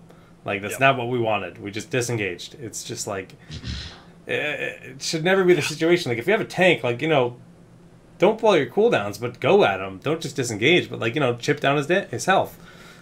Force his teammates to come help him, but it's just like, there's no point. Like, Corey would be by himself with like 3 or 4 guys on him, and I'm like, I don't even have to go heal him. I'm gonna go take a mercenary camp because I know he's gonna get away. Sure enough, he did every time, because Stitches would sprint and Gorge. It's just like, or the Blink. Yeah, I think the Devourer, so. the heal, whatever. It's just super good. You don't have to worry about him. Like, he's not gonna die. Yeah, I take Regen Master too, so it's like I get silly health regen because I'm just running around the map collecting those regen clubs. Yeah. It's really good now. So sounds dirty. Yeah, it's really hard to kill the tanks right now. So that's the thing. But so those are some good examples of like things that the artifact system has essentially changed the balance of the game. Like, the whole balance that Blizzard had established in the game over this entire alpha process, which has been, I mean, probably 20 weeks. I think maybe like episode 6 or 7 was when the alpha came out. So almost 20 weeks, I guess, like 18 weeks or so, the alpha's been out. And they just flipped it on its head, put all these new mechanics in there that massively changed the game to give it more customization. But honestly, it's just going to be cookie cutter. It's just going to be, this is how you play Stitches. You're not going to go, like, you might see like a Abathur that grabs either the reduction on the cooldown or the damage. That there might be some variation there, but like, you're gonna see every single Tychus grab Wurt's leg, because the additional movement speed while you're running and gunning is just too good to ignore. Like, you're gonna see, like, there's just gonna be sure choices for so many characters, and I just think it's unnecessary. It's adding an extra level of depth to the game, like not depth but complexity. I mean, the whole thing with like Heroes is that it's just, you kind of pick up and play. It's not Dota 2 where you have to like know all these item builds and stuff like that. I don't know. I mean, you said you like the concept of it, but I don't like what it's doing to the game personally. I want to hear more on what LZ's thoughts are. All right. Well, I disagree on some things. I do agree that a lot of these talents are kind of bad. I don't like necessarily a lot of the percent, you're this much percent better because you have these talents, right? I do like the idea of more customization and those type of things. I don't think it's as cookie cutter as you made out to be, because there are times where I think, especially maybe it would be cookie cutter as far as, solo queuing, or you just queue up versus, anybody, you don't know who you're. When it comes to scrims or something, I think it actually could be more, a lot more, counter oriented than you're actually giving it credit for. Because I've had lots of games where, they'd pick a Tyrael, a Barbarian, a Falstead, and there was literally no way to keep the Vala on our team or the Demon Hunter on our team alive, right? Idra would just, they would ult, and she would just get erased off the board. But with this, you might be able to stack HP in, or, even the shield talent or something like that, and it actually might be able to make a big enough difference or something, right? So I do like the idea. This, to me, I know there is a lot of, circle jerking, bandwagoning going on Reddit, and, everyone's just calling this the League of Legends patch. And I'm like, Blizzard's probably been working on this for probably 3 months, maybe even way less than that. Who knows? They might have just had the idea hey, let's try this, and I think that's good. I like that they're able to try something. I don't think they're going to necessarily just scrap it. No. So I think instead of the idea of everyone just remove everything you just did, it's awful, we hate it all. It's not helping anybody, and I don't think it's actually ever going to happen. Right. And so what I wish people would do is actually just come up with ideas that would make this better. Me and some of my friends have talked where maybe changing to where it would change how your character played. Instead of actually doing like this makes you 10% stronger for this or this 10% stronger. Let's actually just change how some abilities work as a whole, and I think that would be really cool. It doesn't necessarily make it imbalanced, because the talent might not even be better in a way, right? Like let's say actually hold on, let me link y'all to there was CS Steve posted an idea like this, where it's basically you bought an artifact, and each gem slot, if I remember correctly, each gem slot had different things that you could change your Q, W, and E talents. Right. Yeah. That's actually abilities. What Your that's abilities. actually what I'm more talking about. I mean, my friend wrote a guy, posted a thing on Reddit, and I'm actually surprised he's not downvoted to hell for doing it. So it's an idea to help improve the game.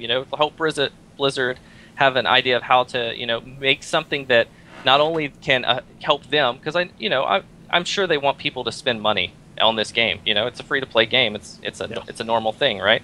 But also make it so that everyone else isn't just hating life because they feel like it's a grind fest, or they have to have these to play. Right? I think that's the big thing that Reddit and everything, all the negative feedback they're getting on the Blizzard forums and stuff, is more that it's actually such a massive, massive, massive paywall to get all that gold. It's like not even a paywall, just a grind to basically unlock everything and be able to play every kind of hero to the maximum potential, because I think that just really takes away from the whole experience. Like, I mean, they gave us a butt ton of free gold, and that's great, and we get to try stuff. But any new player that hops into the game is literally at a disadvantage. They just are weaker. Yeah. And that, as somebody that tried to get into League of Legends, like, I just couldn't because of that. That's like it's such a minute thing. Like you just have to get to the max level, but it was so discouraging because I would go up against another Vayne, and I'd be like, I thought I was pretty good. I thought I was a pretty good Vayne, and I was a higher level, but I still lost. Like, now I feel bad because I'm gonna blame the game. I'm gonna blame the game. I'm not gonna blame myself. Bad. I'm gonna blame the game, and I'm gonna say, oh, it's because I have no runes and they have runes. Therefore, screw this game. And I just go and I play StarCraft. That's what I did at the time. I was like, all right, I'll just go back to StarCraft. I mean, people are going to blame stuff no matter what, whether there's runes or not. Like, they're going to blame a teammate. They're going to blame, Blizzard can do all they want to, try to stop the blame game that's going to happen. Every MOBA has it. There has not been, I would dare somebody to tell me a MOBA game where there's no one that just blames a teammate every time they lose or they blame something. It's part of the genre. It's the toxic side of the game, of a team-oriented game. And I feel like, a lot of what the community does, and actually a lot of people say that I'm for it, is because, I think instead of trying to find a way to, just make another post, like how ridiculous the artifacts is and the cost of them and everything like that, which is an alpha. It says alpha in development. Yeah, absolutely. The prices are something that they could easily change with the drop of a hat, right? Mm-hmm. If they wanted to. Of course. So I feel like a lot of the threads and a lot of just the bashing that's been going on is just so uncalled for, and I feel like it would be much more productive just to find a better solution. I mean, you know what I mean? The bashing is never gonna stop. That's just, it's the internet. That's like a given. Exactly. Like the second I read these patch notes, I was like, oh boy, here it comes. But you're absolutely right. We should be more constructive as a community as a whole. We should definitely try to come up with ideas. And taking a look at this Reddit thread, I mean, this is actually a really good solution. Like you said, customizing, like regrowth heals for 50% less, but does the healing instantly. That's, I mean, 50%'s a lot, but that's a really cool idea, like just to be able to customize your abilities more. This is kind of like what they're doing with the new Smash game. I talk about Smash a lot on the show, I know, but like they're making it so that you can get basically these equipment things you unlock as you play the game. You literally unlock like new, they're items and that, but you equip them to your character, and you can make it so that Mario's fireball either like bounces, goes straight and moves faster, or is like a big explosion at the end of his fist. Like you can really just customize the different abilities a little bit more. Maybe regrowth You could make it so that it's like it's AoE but less healing, and stuff like that. So I think that's a really cool idea, something that like makes a more drastic change in the abilities, but at the same time, that's a ton of work, because then they have to make these, like, in theory, like different animations for a lot of different abilities, Sure. because there has to be like a visual, like it has to be noticeably visual on the game. So I would love that. That would add, like you said, that would add so much more depth, because he's playing a like the rejuvenation would become like regrowth instead, or you know, it changes the name. It becomes a different ability at that point, and that adds a different, like, okay, he's playing Rejuve Malfurion, and this is like why he's doing that. Like, it gives you that different depth to the game. But I don't know that the current system is necessary. I don't know if it's actually accomplishing that much. Like you said, it gives you more options for reactivity, but the talents are supposed to be doing that. That's supposed to be the role of the talents. You know, you adjust your play style in the game on the fly as you go, and you play reactively. You see how your enemies are building, and you play reactively. Yeah, that's kind of how I feel about it too.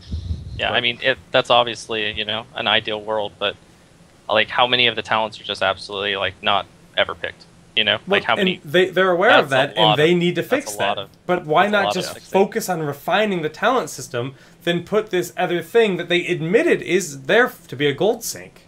Like, if it's going to be a gold sink, make it purely cosmetic. Is basically what I not even purely cosmetic. I mean, I like the idea that it's and sorry, I thought it was CSD's post. CSD linked it to me. It's Shaggy's post. Right. Shaggy's post, because it's just, you find a way that these talents or something like that, like, just even if it's something as drastic as like giving them new Q abilities, like you get rid of say Uther's Holy Light, and now it's something else that's in the Paladin set. Like, maybe you can turn on an aura instead of having a heal, right? Right. That's like a huge thing. I mean, that'd be awesome. A massive change. That's a massive change. Or maybe you find something that's a different ability, but still fits all the talents that are in the trait. Like, you know, like just things like that. That would be cool. But the fact that you're giving these percentage chance, and one thing I do want to bring up, and this is a point that I saw over the week, is that the percentage thing needs to go. It needs to be flat. It needs to be a flat stat, because the percentage only enhances people that already have something. Like, if I put a percentage of 15% more health on Bella, that's not going to be anywhere near as much as if I put 15% on Stitches. So not many people are going to put 50% on stat. Now, that's not going to say it's not possible, but all it does is exaggerate people's good traits, which Heroes is already pretty exaggerated by itself. And I think that's like noted, though. You know, like I feel like these were just test things. They just threw it in. They just wanted to see how it went. You know, I surely hope this is not what Blizzard had, you know, planned. Like, these were their, you know, this was their ultimate way of using artifacts, right? Because I think a lot of them are just copy paste from like League or something, right? It seems, yeah. Now, and so I think they were just saying, what would happen to the game if, you know, these used? And obviously, you see, you know, balance is thrown off a little bit, not to the point where it's unplayable, but, you know, like, tanks are now the strongest, definitely. Yeah. Oh yeah. Bar none. Yeah. I just want to say, like, I brought this up last week too, but shoutouts to Blizzard, because they are listening to everything everyone's saying. Like, so anybody that's like losing hope for the game and saying the game's screwed if this isn't the system, like, they're going to be reactive. They're doing a lot of changes, and this, again, it's alpha, like you said. You can't stress that enough. This is an alpha. This is for they've never made a MOBA before. They're not trying to make a MOBA. They're trying to make something new. And you could make the argument that, this isn't new. They're just copying League of Legends. This is like just like Runes, blah, blah, blah, blah, blah, blah. They're testing the waters. Maybe they are fishing for ideas. Who knows? Maybe they wanted an uprising. But if anything, this patch stirred up so much attention, it actually got Heroes more attention than it's had in a long time. The Hero subreddit has been more active than ever before. 1.5 million page views. Like, that's ridiculous. That's really good. Really good. So good job there. But I mean, I think for sure we will see changes, big changes to the artifact system. Yeah, no doubt. I mean, the other really big thing that I really want to point out is that along with the percentage thing, and it's something that came along with Total Biscuit's video, which of course maybe a lot of you have seen, is that they redid the World of Warcraft talent system to get rid of these percentage and small increases. They wanted that every choice you make, you see a sizable amount of change in how your character plays, right? And that is one thing that I think the talent system kind of doesn't really do. Like, especially with the scaler. Like, I wouldn't know because I'm rich as hell right now. I got 75,000 gold. But if I was a new player and I spent 100 gold to get 1% more health, or like 1.25% more health, I would be so incredibly upset. Be like, if I get 10,000 health, that's only like, that's a really small amount. Yeah. And especially that you have to upgrade it all the way to level 10 to actually even see anything. But by that point, are you actually going to even notice a difference? Because you've been slowly increasing everything, small amounts. That's what I really don't like. It's just like, you don't really, see a big difference in it. And that was just one thing I wanted to point at. And so, I mean, there's tons of ideas that have been thrown out there. I mean, I even was just thinking of idea of just give new abilities that you can buy. Yeah. And you can swap them out for any ability out of the QWE entirely. And just any talent that's in there, you just, they comes with a new talent structure for just all those talents that are affected by, that E. So, say you get rid of Diablo's Shadow Charge and it becomes something else, then all the Shadow Charge talents become something new. Right, you could give Arthas Frost Strike back. I mean, there's a lot of things you could do. But yeah, the system right now, obviously is not in a good place. They know it, we all know it, and I appreciate LZ's. It's good. More customization is good.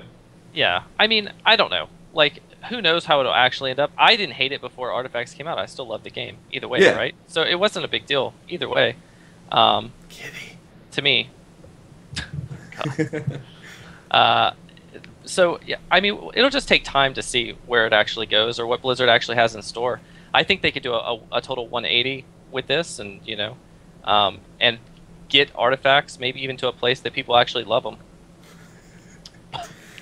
But I don't know. I'm so distracted. I know. I'm distracted too. So. And the one thing you're going to have to throw into the fray here is that there's the possibility that no matter what, we're going to be stuck with some sort of artifact system. And I think we've already said this before, but right. Blizzard I just don't see it. Yeah, they're not going to scrap it. I think they spent a lot of development time making a system like this. I don't think it needs to be scrapped. I don't think it just needs to be flat out removed from the game. I just think what it stands for right now is not good. I think the thought is that I mean, somebody who I think it was Jake that threw it up earlier, that it actually got thrown up. That maybe they'll just change it to maybe all cosmetic type stuff. Change the way abilities look, possible. Maybe, or something like that. And it totally could.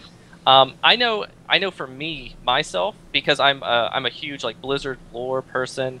I come from the StarCraft era, and so I love like Kerrigan and stuff. Like I can relate to Kerrigan and a lot of the Warcraft heroes and stuff. And for me personally, I wouldn't buy skins. Aren't my thing. Like cosmetic things don't entice me at all, really. Oh, and that's just for me, because to me it's like I don't want a succubus that had intercourse with Kerrigan and produces a love child. I actually just want to play Kerrigan, right? Like that's just me. So that's how I feel about it. Some people are just like, oh, it looks so much cooler this way. And so, maybe that would work. Maybe the whole Dota system would work for this game. I don't know. No, I'm telling you right now, it would. I mean, like, Blizzard should know this as well as anyone. You can see, I'm a World of Warcraft.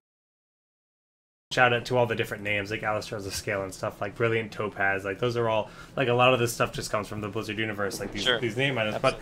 But when you log into World of Warcraft, you see a million paid-for mounts and these special cloaks you can buy and stuff like that. I've spent a lot of money on Hearthstone. I've spent a lot of money on hero skins already, and to like if I was playing Gul'dan's like a warlock in the Warcraft universe, and I could like have a artifact or a maybe it's my amulet slot or trinket slot. Right. And it makes it so that all of his abilities, like say he shoots fire, he has like soul fire and then hellfire. All of his abilities they're just green. Like, instead of red, and he has a green skin, and I can just have green fire. Like, that's a cool cosmetic thing. Like, I'd be down for that. Like, if I could put, like, a sweet blue glow under my character, or like mist around my character, like whatever, you know, that's cool to me. But I do like the idea at the same time of the customizing your abilities a little bit more severely, because that's not something you see a ton of. Like in the original build that we saw at BlizzCon, back when Arthas had Frost Strike, he actually had a talent that let you dive with it, and I was under the impression that we were going to see like a lot of that, and we actually don't see a ton of that kind of stuff.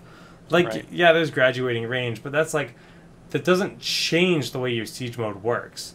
Like, actually, like, physically diving at someone is like a pretty big change. So, what if you could make it so that instead of like your Malfurion and you have entangling roots, and it's a line that shoots out in front of you and entangles everything in front of you, like in a path, rather than just like one spot that spreads out. Like something that's a more drastic change to the abilities would be pretty cool, I think. Yeah, that would be pretty cool. But the thing is you have to keep in mind that they've said that this is going to be a gold sync. And the thing is, when you're thinking about a gold sync, is that cosmetics are not mandatory. Like, yes, you would spend your gold on it. I would probably spend my gold on a couple of Diablo things. But the thing is that we are not forced. There is not a driving force for us to spend our gold on these things. We could spend it on on heroes and other things. I was speaking League of Legends, and sorry. Hey, anyway. Someone said gods tonight. Yeah. Cough, cough, Zoya. Shout out to Zona. The thing is that, and this, a lot of people are going to really hate me for this, is that cosmetics are just not going to work for a gold sync. Not everybody. It's the idea of a gold sync is that 100% of the people have to buy something in order for that gold to go away, so that they have more money, more.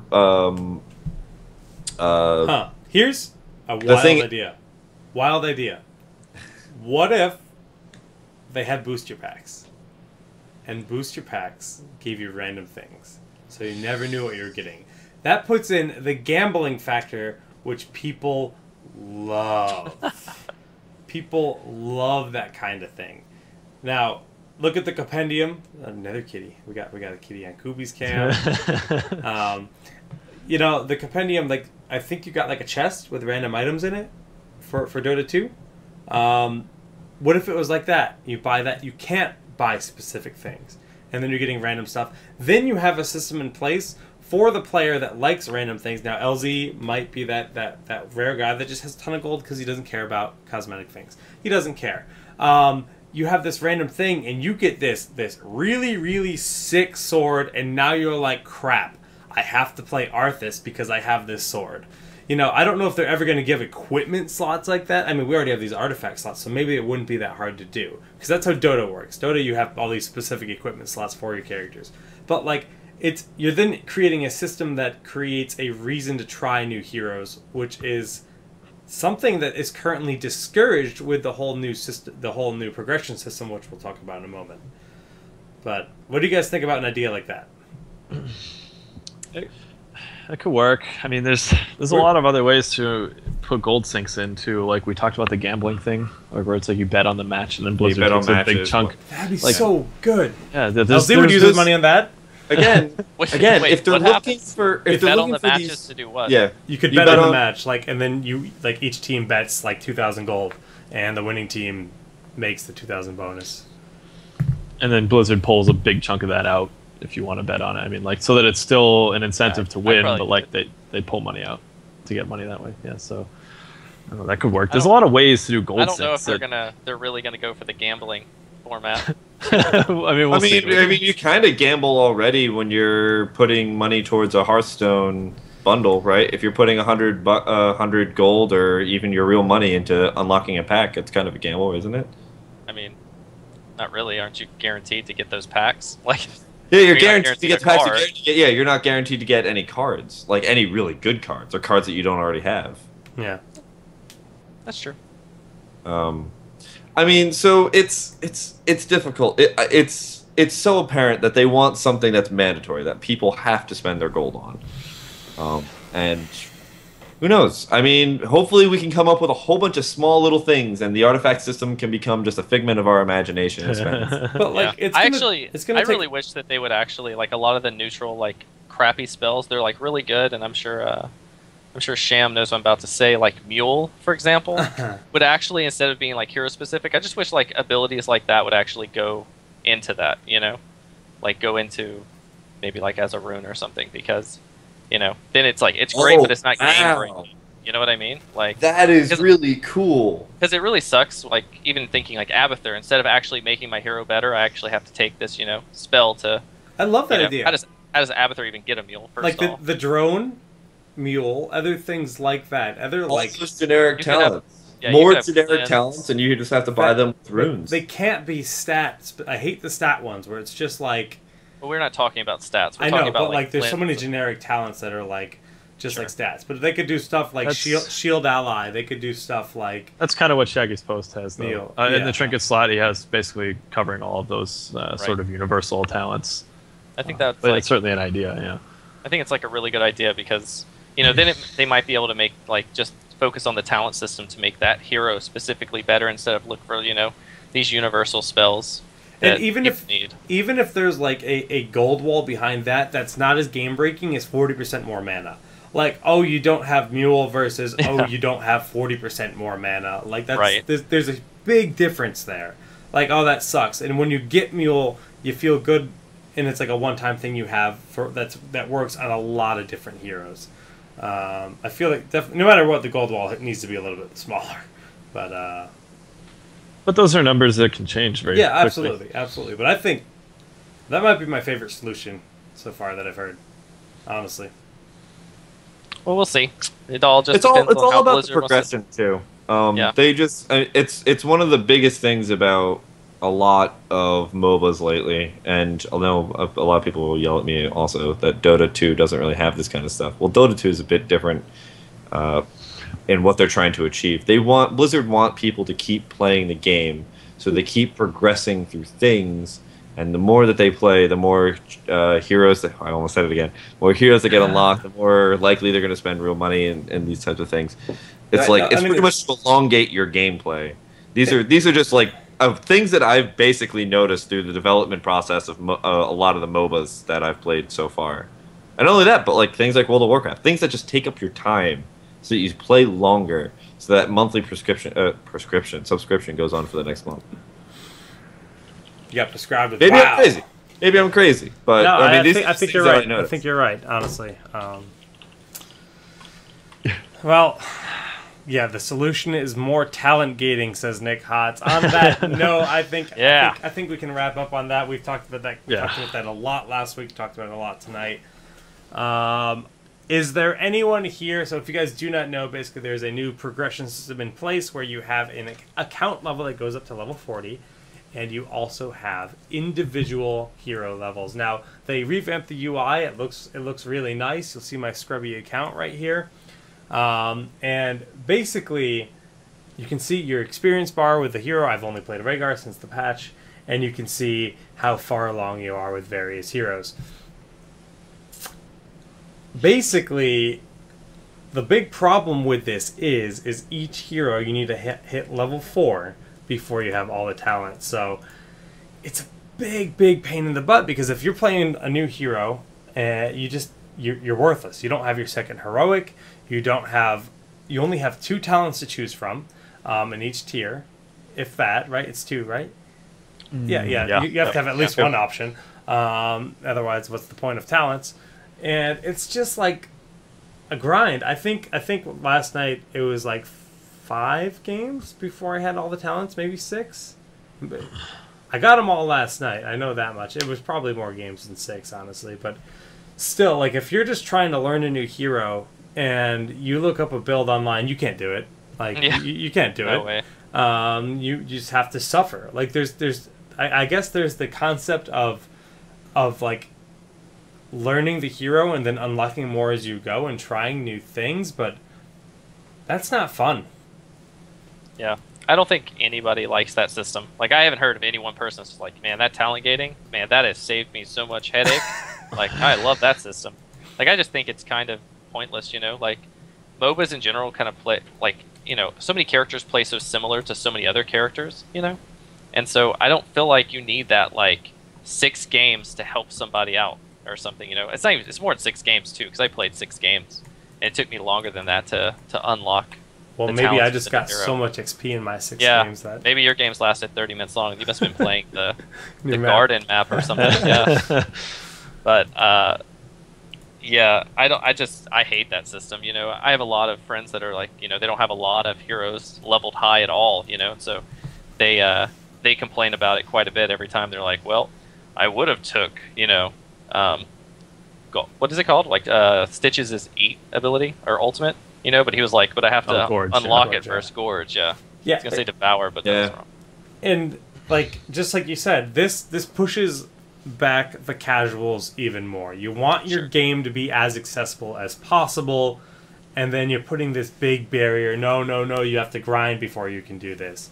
And trust me, the hero progression idea itself is awesome. I love the idea of being like level 10, getting rewarded with skins, mounts. Like, we had that already, but this new system that's in place, like especially like the visual, like the way they have it right here, skins, mounts, you get the portrait, you get the heroic portrait, and eventually you get the master skin. I think that is all phenomenal. Yeah, but, I agree. It's all good.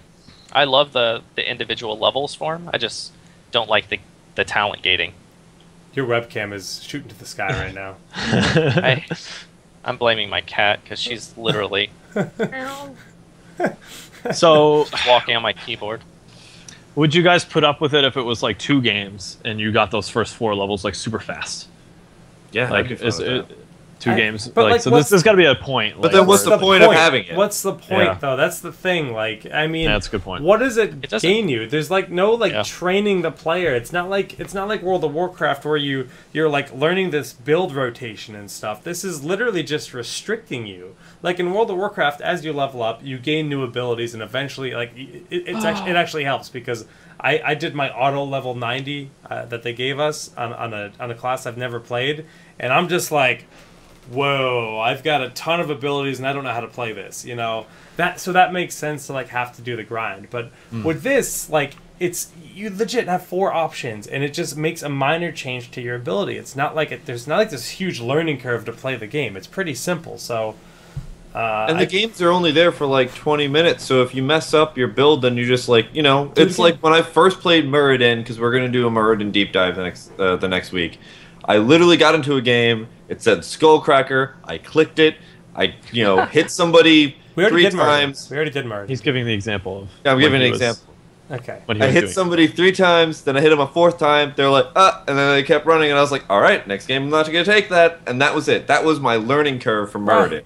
It's okay. I see what you're saying, but yeah, I mean, again, the progression system's great, and if Blizzard, like, if you guys need like fillers for that, give us 10 gold. I don't care. Give us 20 gold for like level 2. It's fine. Like, or have nothing. Like, Is it level 5? They give you 500 gold. Is that level 5? You get 500 gold. So maybe they could that's do actually 100, pretty reasonable. 100, 200, cool. 300, 400. That's a lot of gold they're giving us for leveling heroes. I get that, but so I have an idea. Okay. So for say 5 or 10 levels that your actual player account is at, you skip a level for each hero that you unlock. Up to level 5.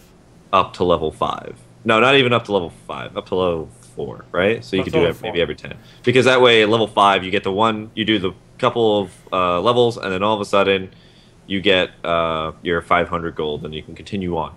But if you're level, say, 20, then every hero you unlock, you already have all the stuff unlocked already because, damn it, you're level 20. You already know how this game works. That's an amazing fix because at that point in time, your account has done the grind. You get the game. You understand how to play. I'd be thrilled with that. Yeah, that would be a good fix.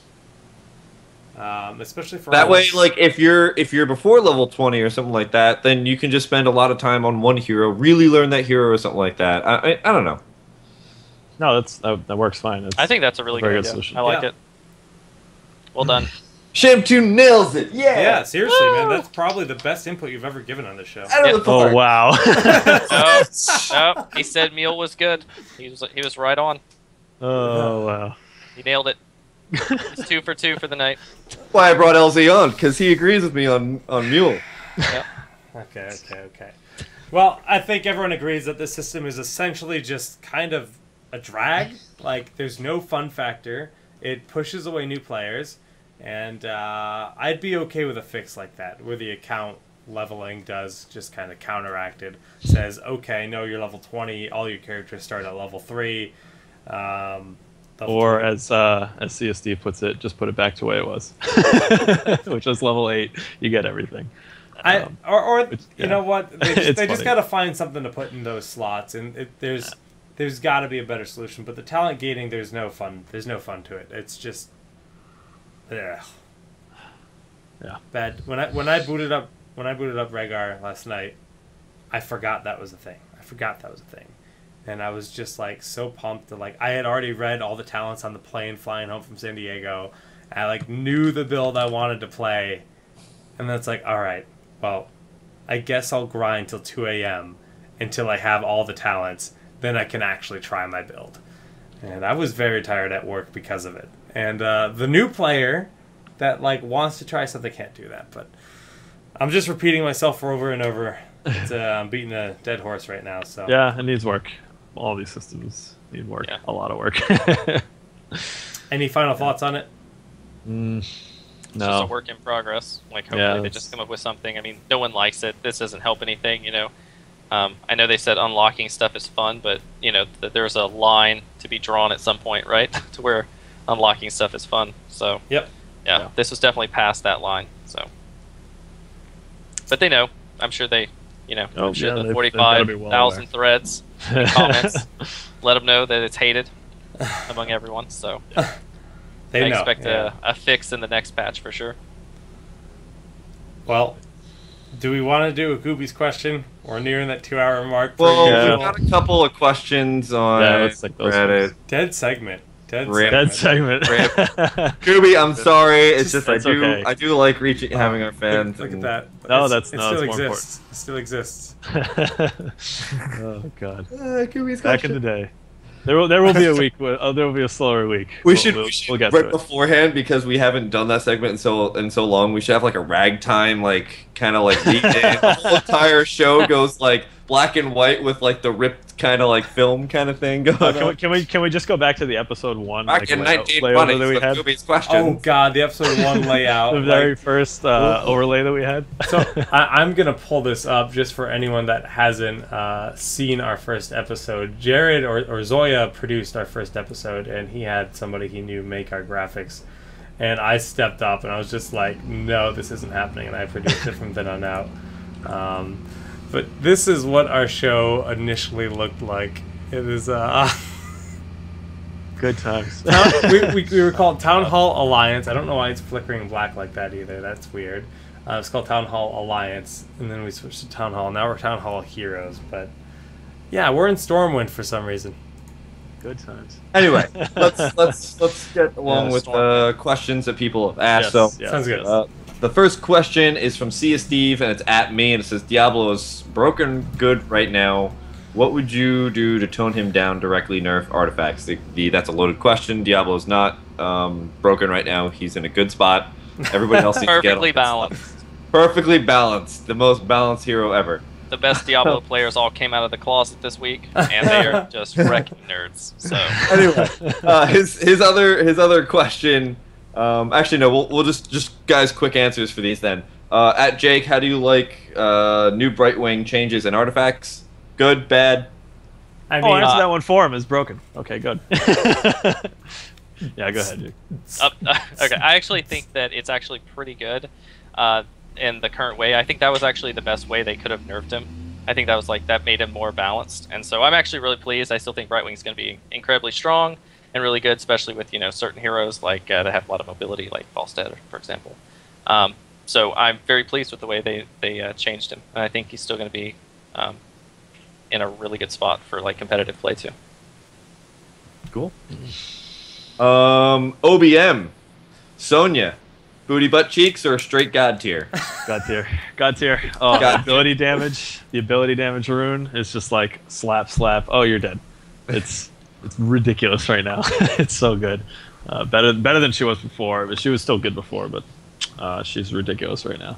And Steve's mad that the wrong Jake answered the question, but I haven't played Brightwing since the patch started. It was a loaded question.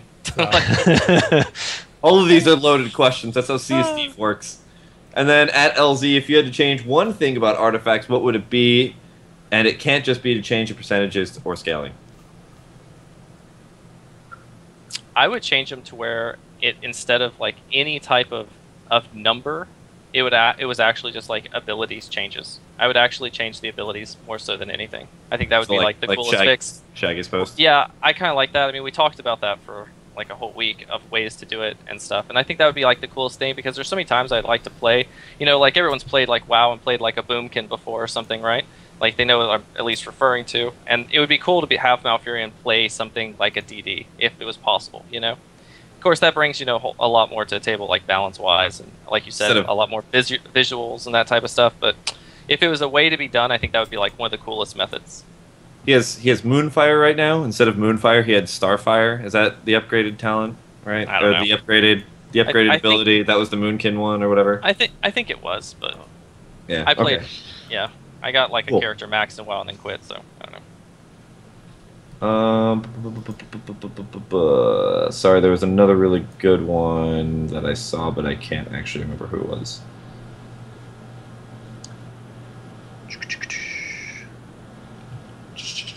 How do you guys feel about the murky question? I like that one. The murky question? Yeah, that one's fun. Okay, so Ye Old Drunk Goat says, any particular thoughts on the murky nerf note? Does he still have a place in any sort of even mildly competitive play? Also, how are you guys adapting to the overdrive change, particularly on Nova? So, murky nerf, what are your thoughts on it? Is he competitive? I've seen him played by... Oh man, I always forget that guy's name. Starts something. Archelon? Archelon, yeah. I saw him play it against us. We were doing like a pre-made 5. It wasn't really a scrim, but we got his pre-made 5 and he was playing Murky. Yeah. Was this was before the patch though, right? Yeah, this is before the latest patch. Right. Yeah, they nerfed him pretty much into the ground. They took all backdooring capabilities away and stuff. I mean, I can't really say how good somebody is competitively, considering there has not been one competitive game actually played since the patch came out. So it'd be impossible for me to say, but it's not looking good, you know? Like, he can play, like, team fight-oriented Murky, which people were starting to do anyways a lot of the time. So maybe that really didn't change. Maybe he's still perfectly fine, you know? I've seen Murky stitches go really well together, as far as, like, you know, you're being able to octo-grab somebody, and it's a free pull on somebody, and so that, you know, there could be possibilities, but it's definitely not like a first pick hero or something. He's definitely like a rabbit out of a hat, if anything. That's fair. That's a fair assessment. Yeah. I mean, he's essentially the Teemo of our game. Yeah, pretty much. For sure. Okay, there was a second half. How are you guys adapting to the overdrive change, particularly on Nova?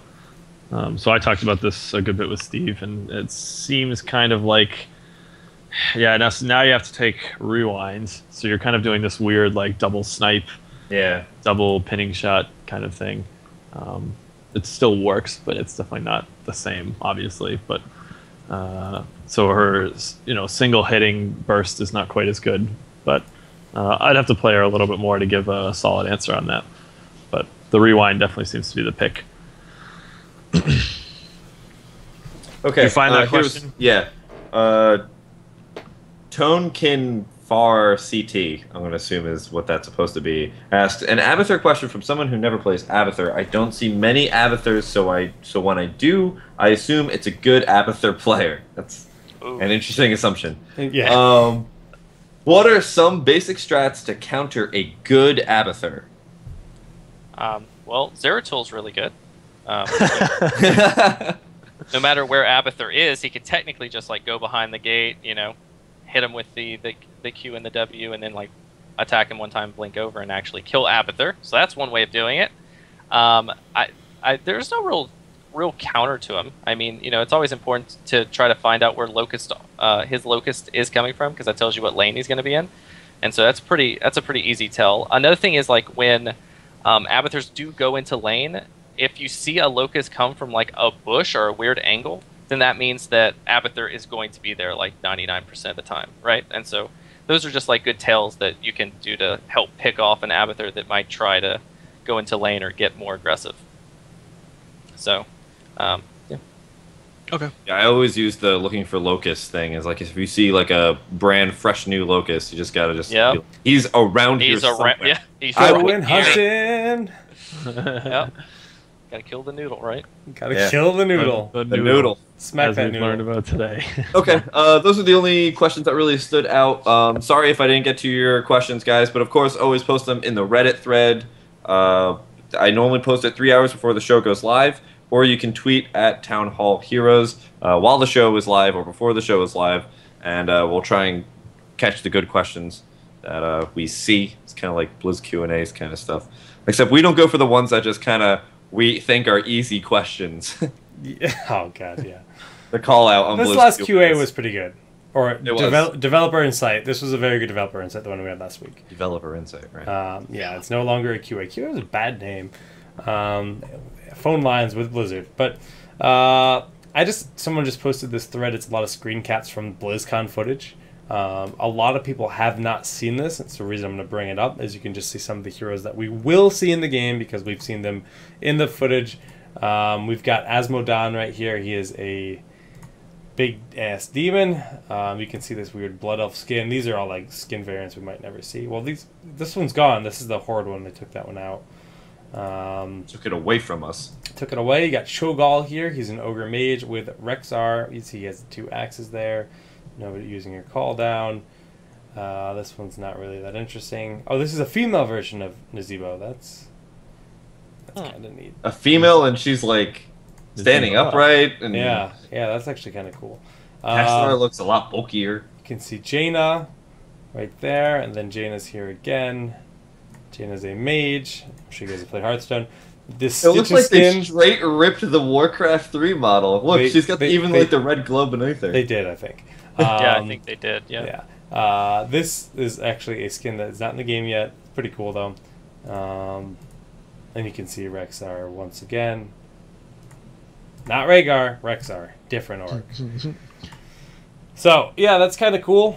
That's one thing that I was really just kind of like pausing the game. Actually, I want to see if you guys can tell what this might be. This might just be Tyrael. I'm not really sure, but if you look in the top right of this image here, it looks like somebody's floating.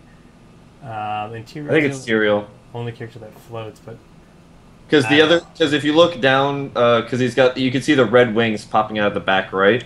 And if you look down, it's the female witch doctor skin picture. It's also Tyrael with the giant red wings. Oh yeah, you're right. Yeah, you're right. You're right. Good job. Bam! Detective work. Detective Kevin. Kevin's on a roll tonight. Yeah, I have to make up for last episode.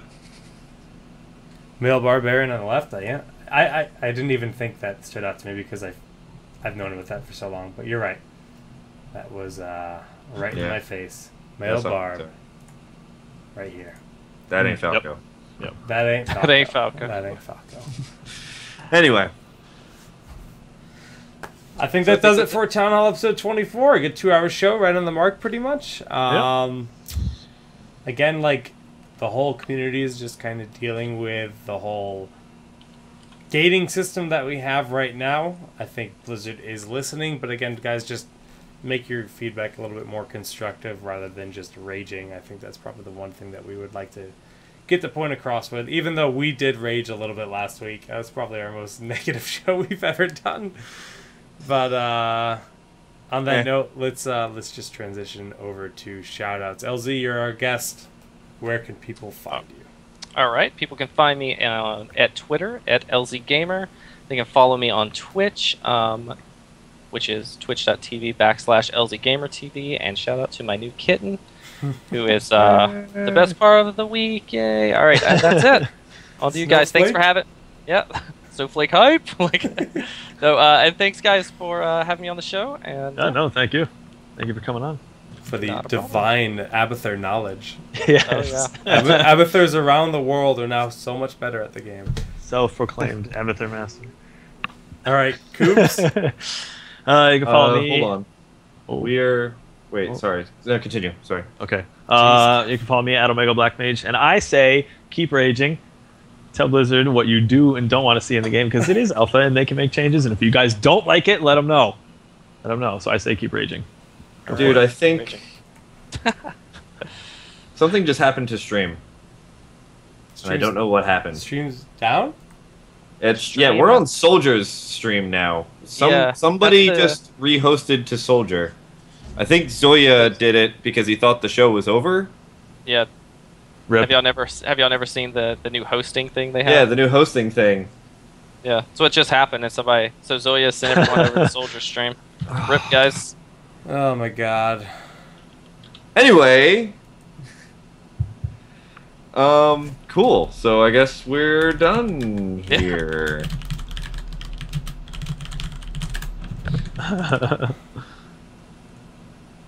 So are we not broadcasting right now? I or guess what's- I guess we're not even live.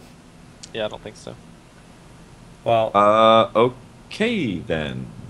I guess that's Shout outs. Go ahead. Practice. Rip. All right, well, kill exploit. Yeah, kill exploit. well, if for whatever reason the VOD still works with this through Twitch, it looks like our things got shut off, so I'm just going to finish the shoutouts. Kev, you can find Kev on youtube.com/sham2, right? Yeah. Yes, and you can find me on youtube.com/solidgeekgg and Twitter/solidgeekgg. I was going to announce that this could possibly be our last week on Twitch, and I might announce that on Twitter. But we'll see, especially with this. This is annoying. That's Zoya's fault, but still. I'm very annoyed. Someone to blame but Zoya on this one. Like, yeah, that's what the hell. yeah. So, alright dudes, well thanks for tuning in. This has been Town Hall episode number 24. We got a big update coming next week. So if our VOD viewers can see this, see you next week.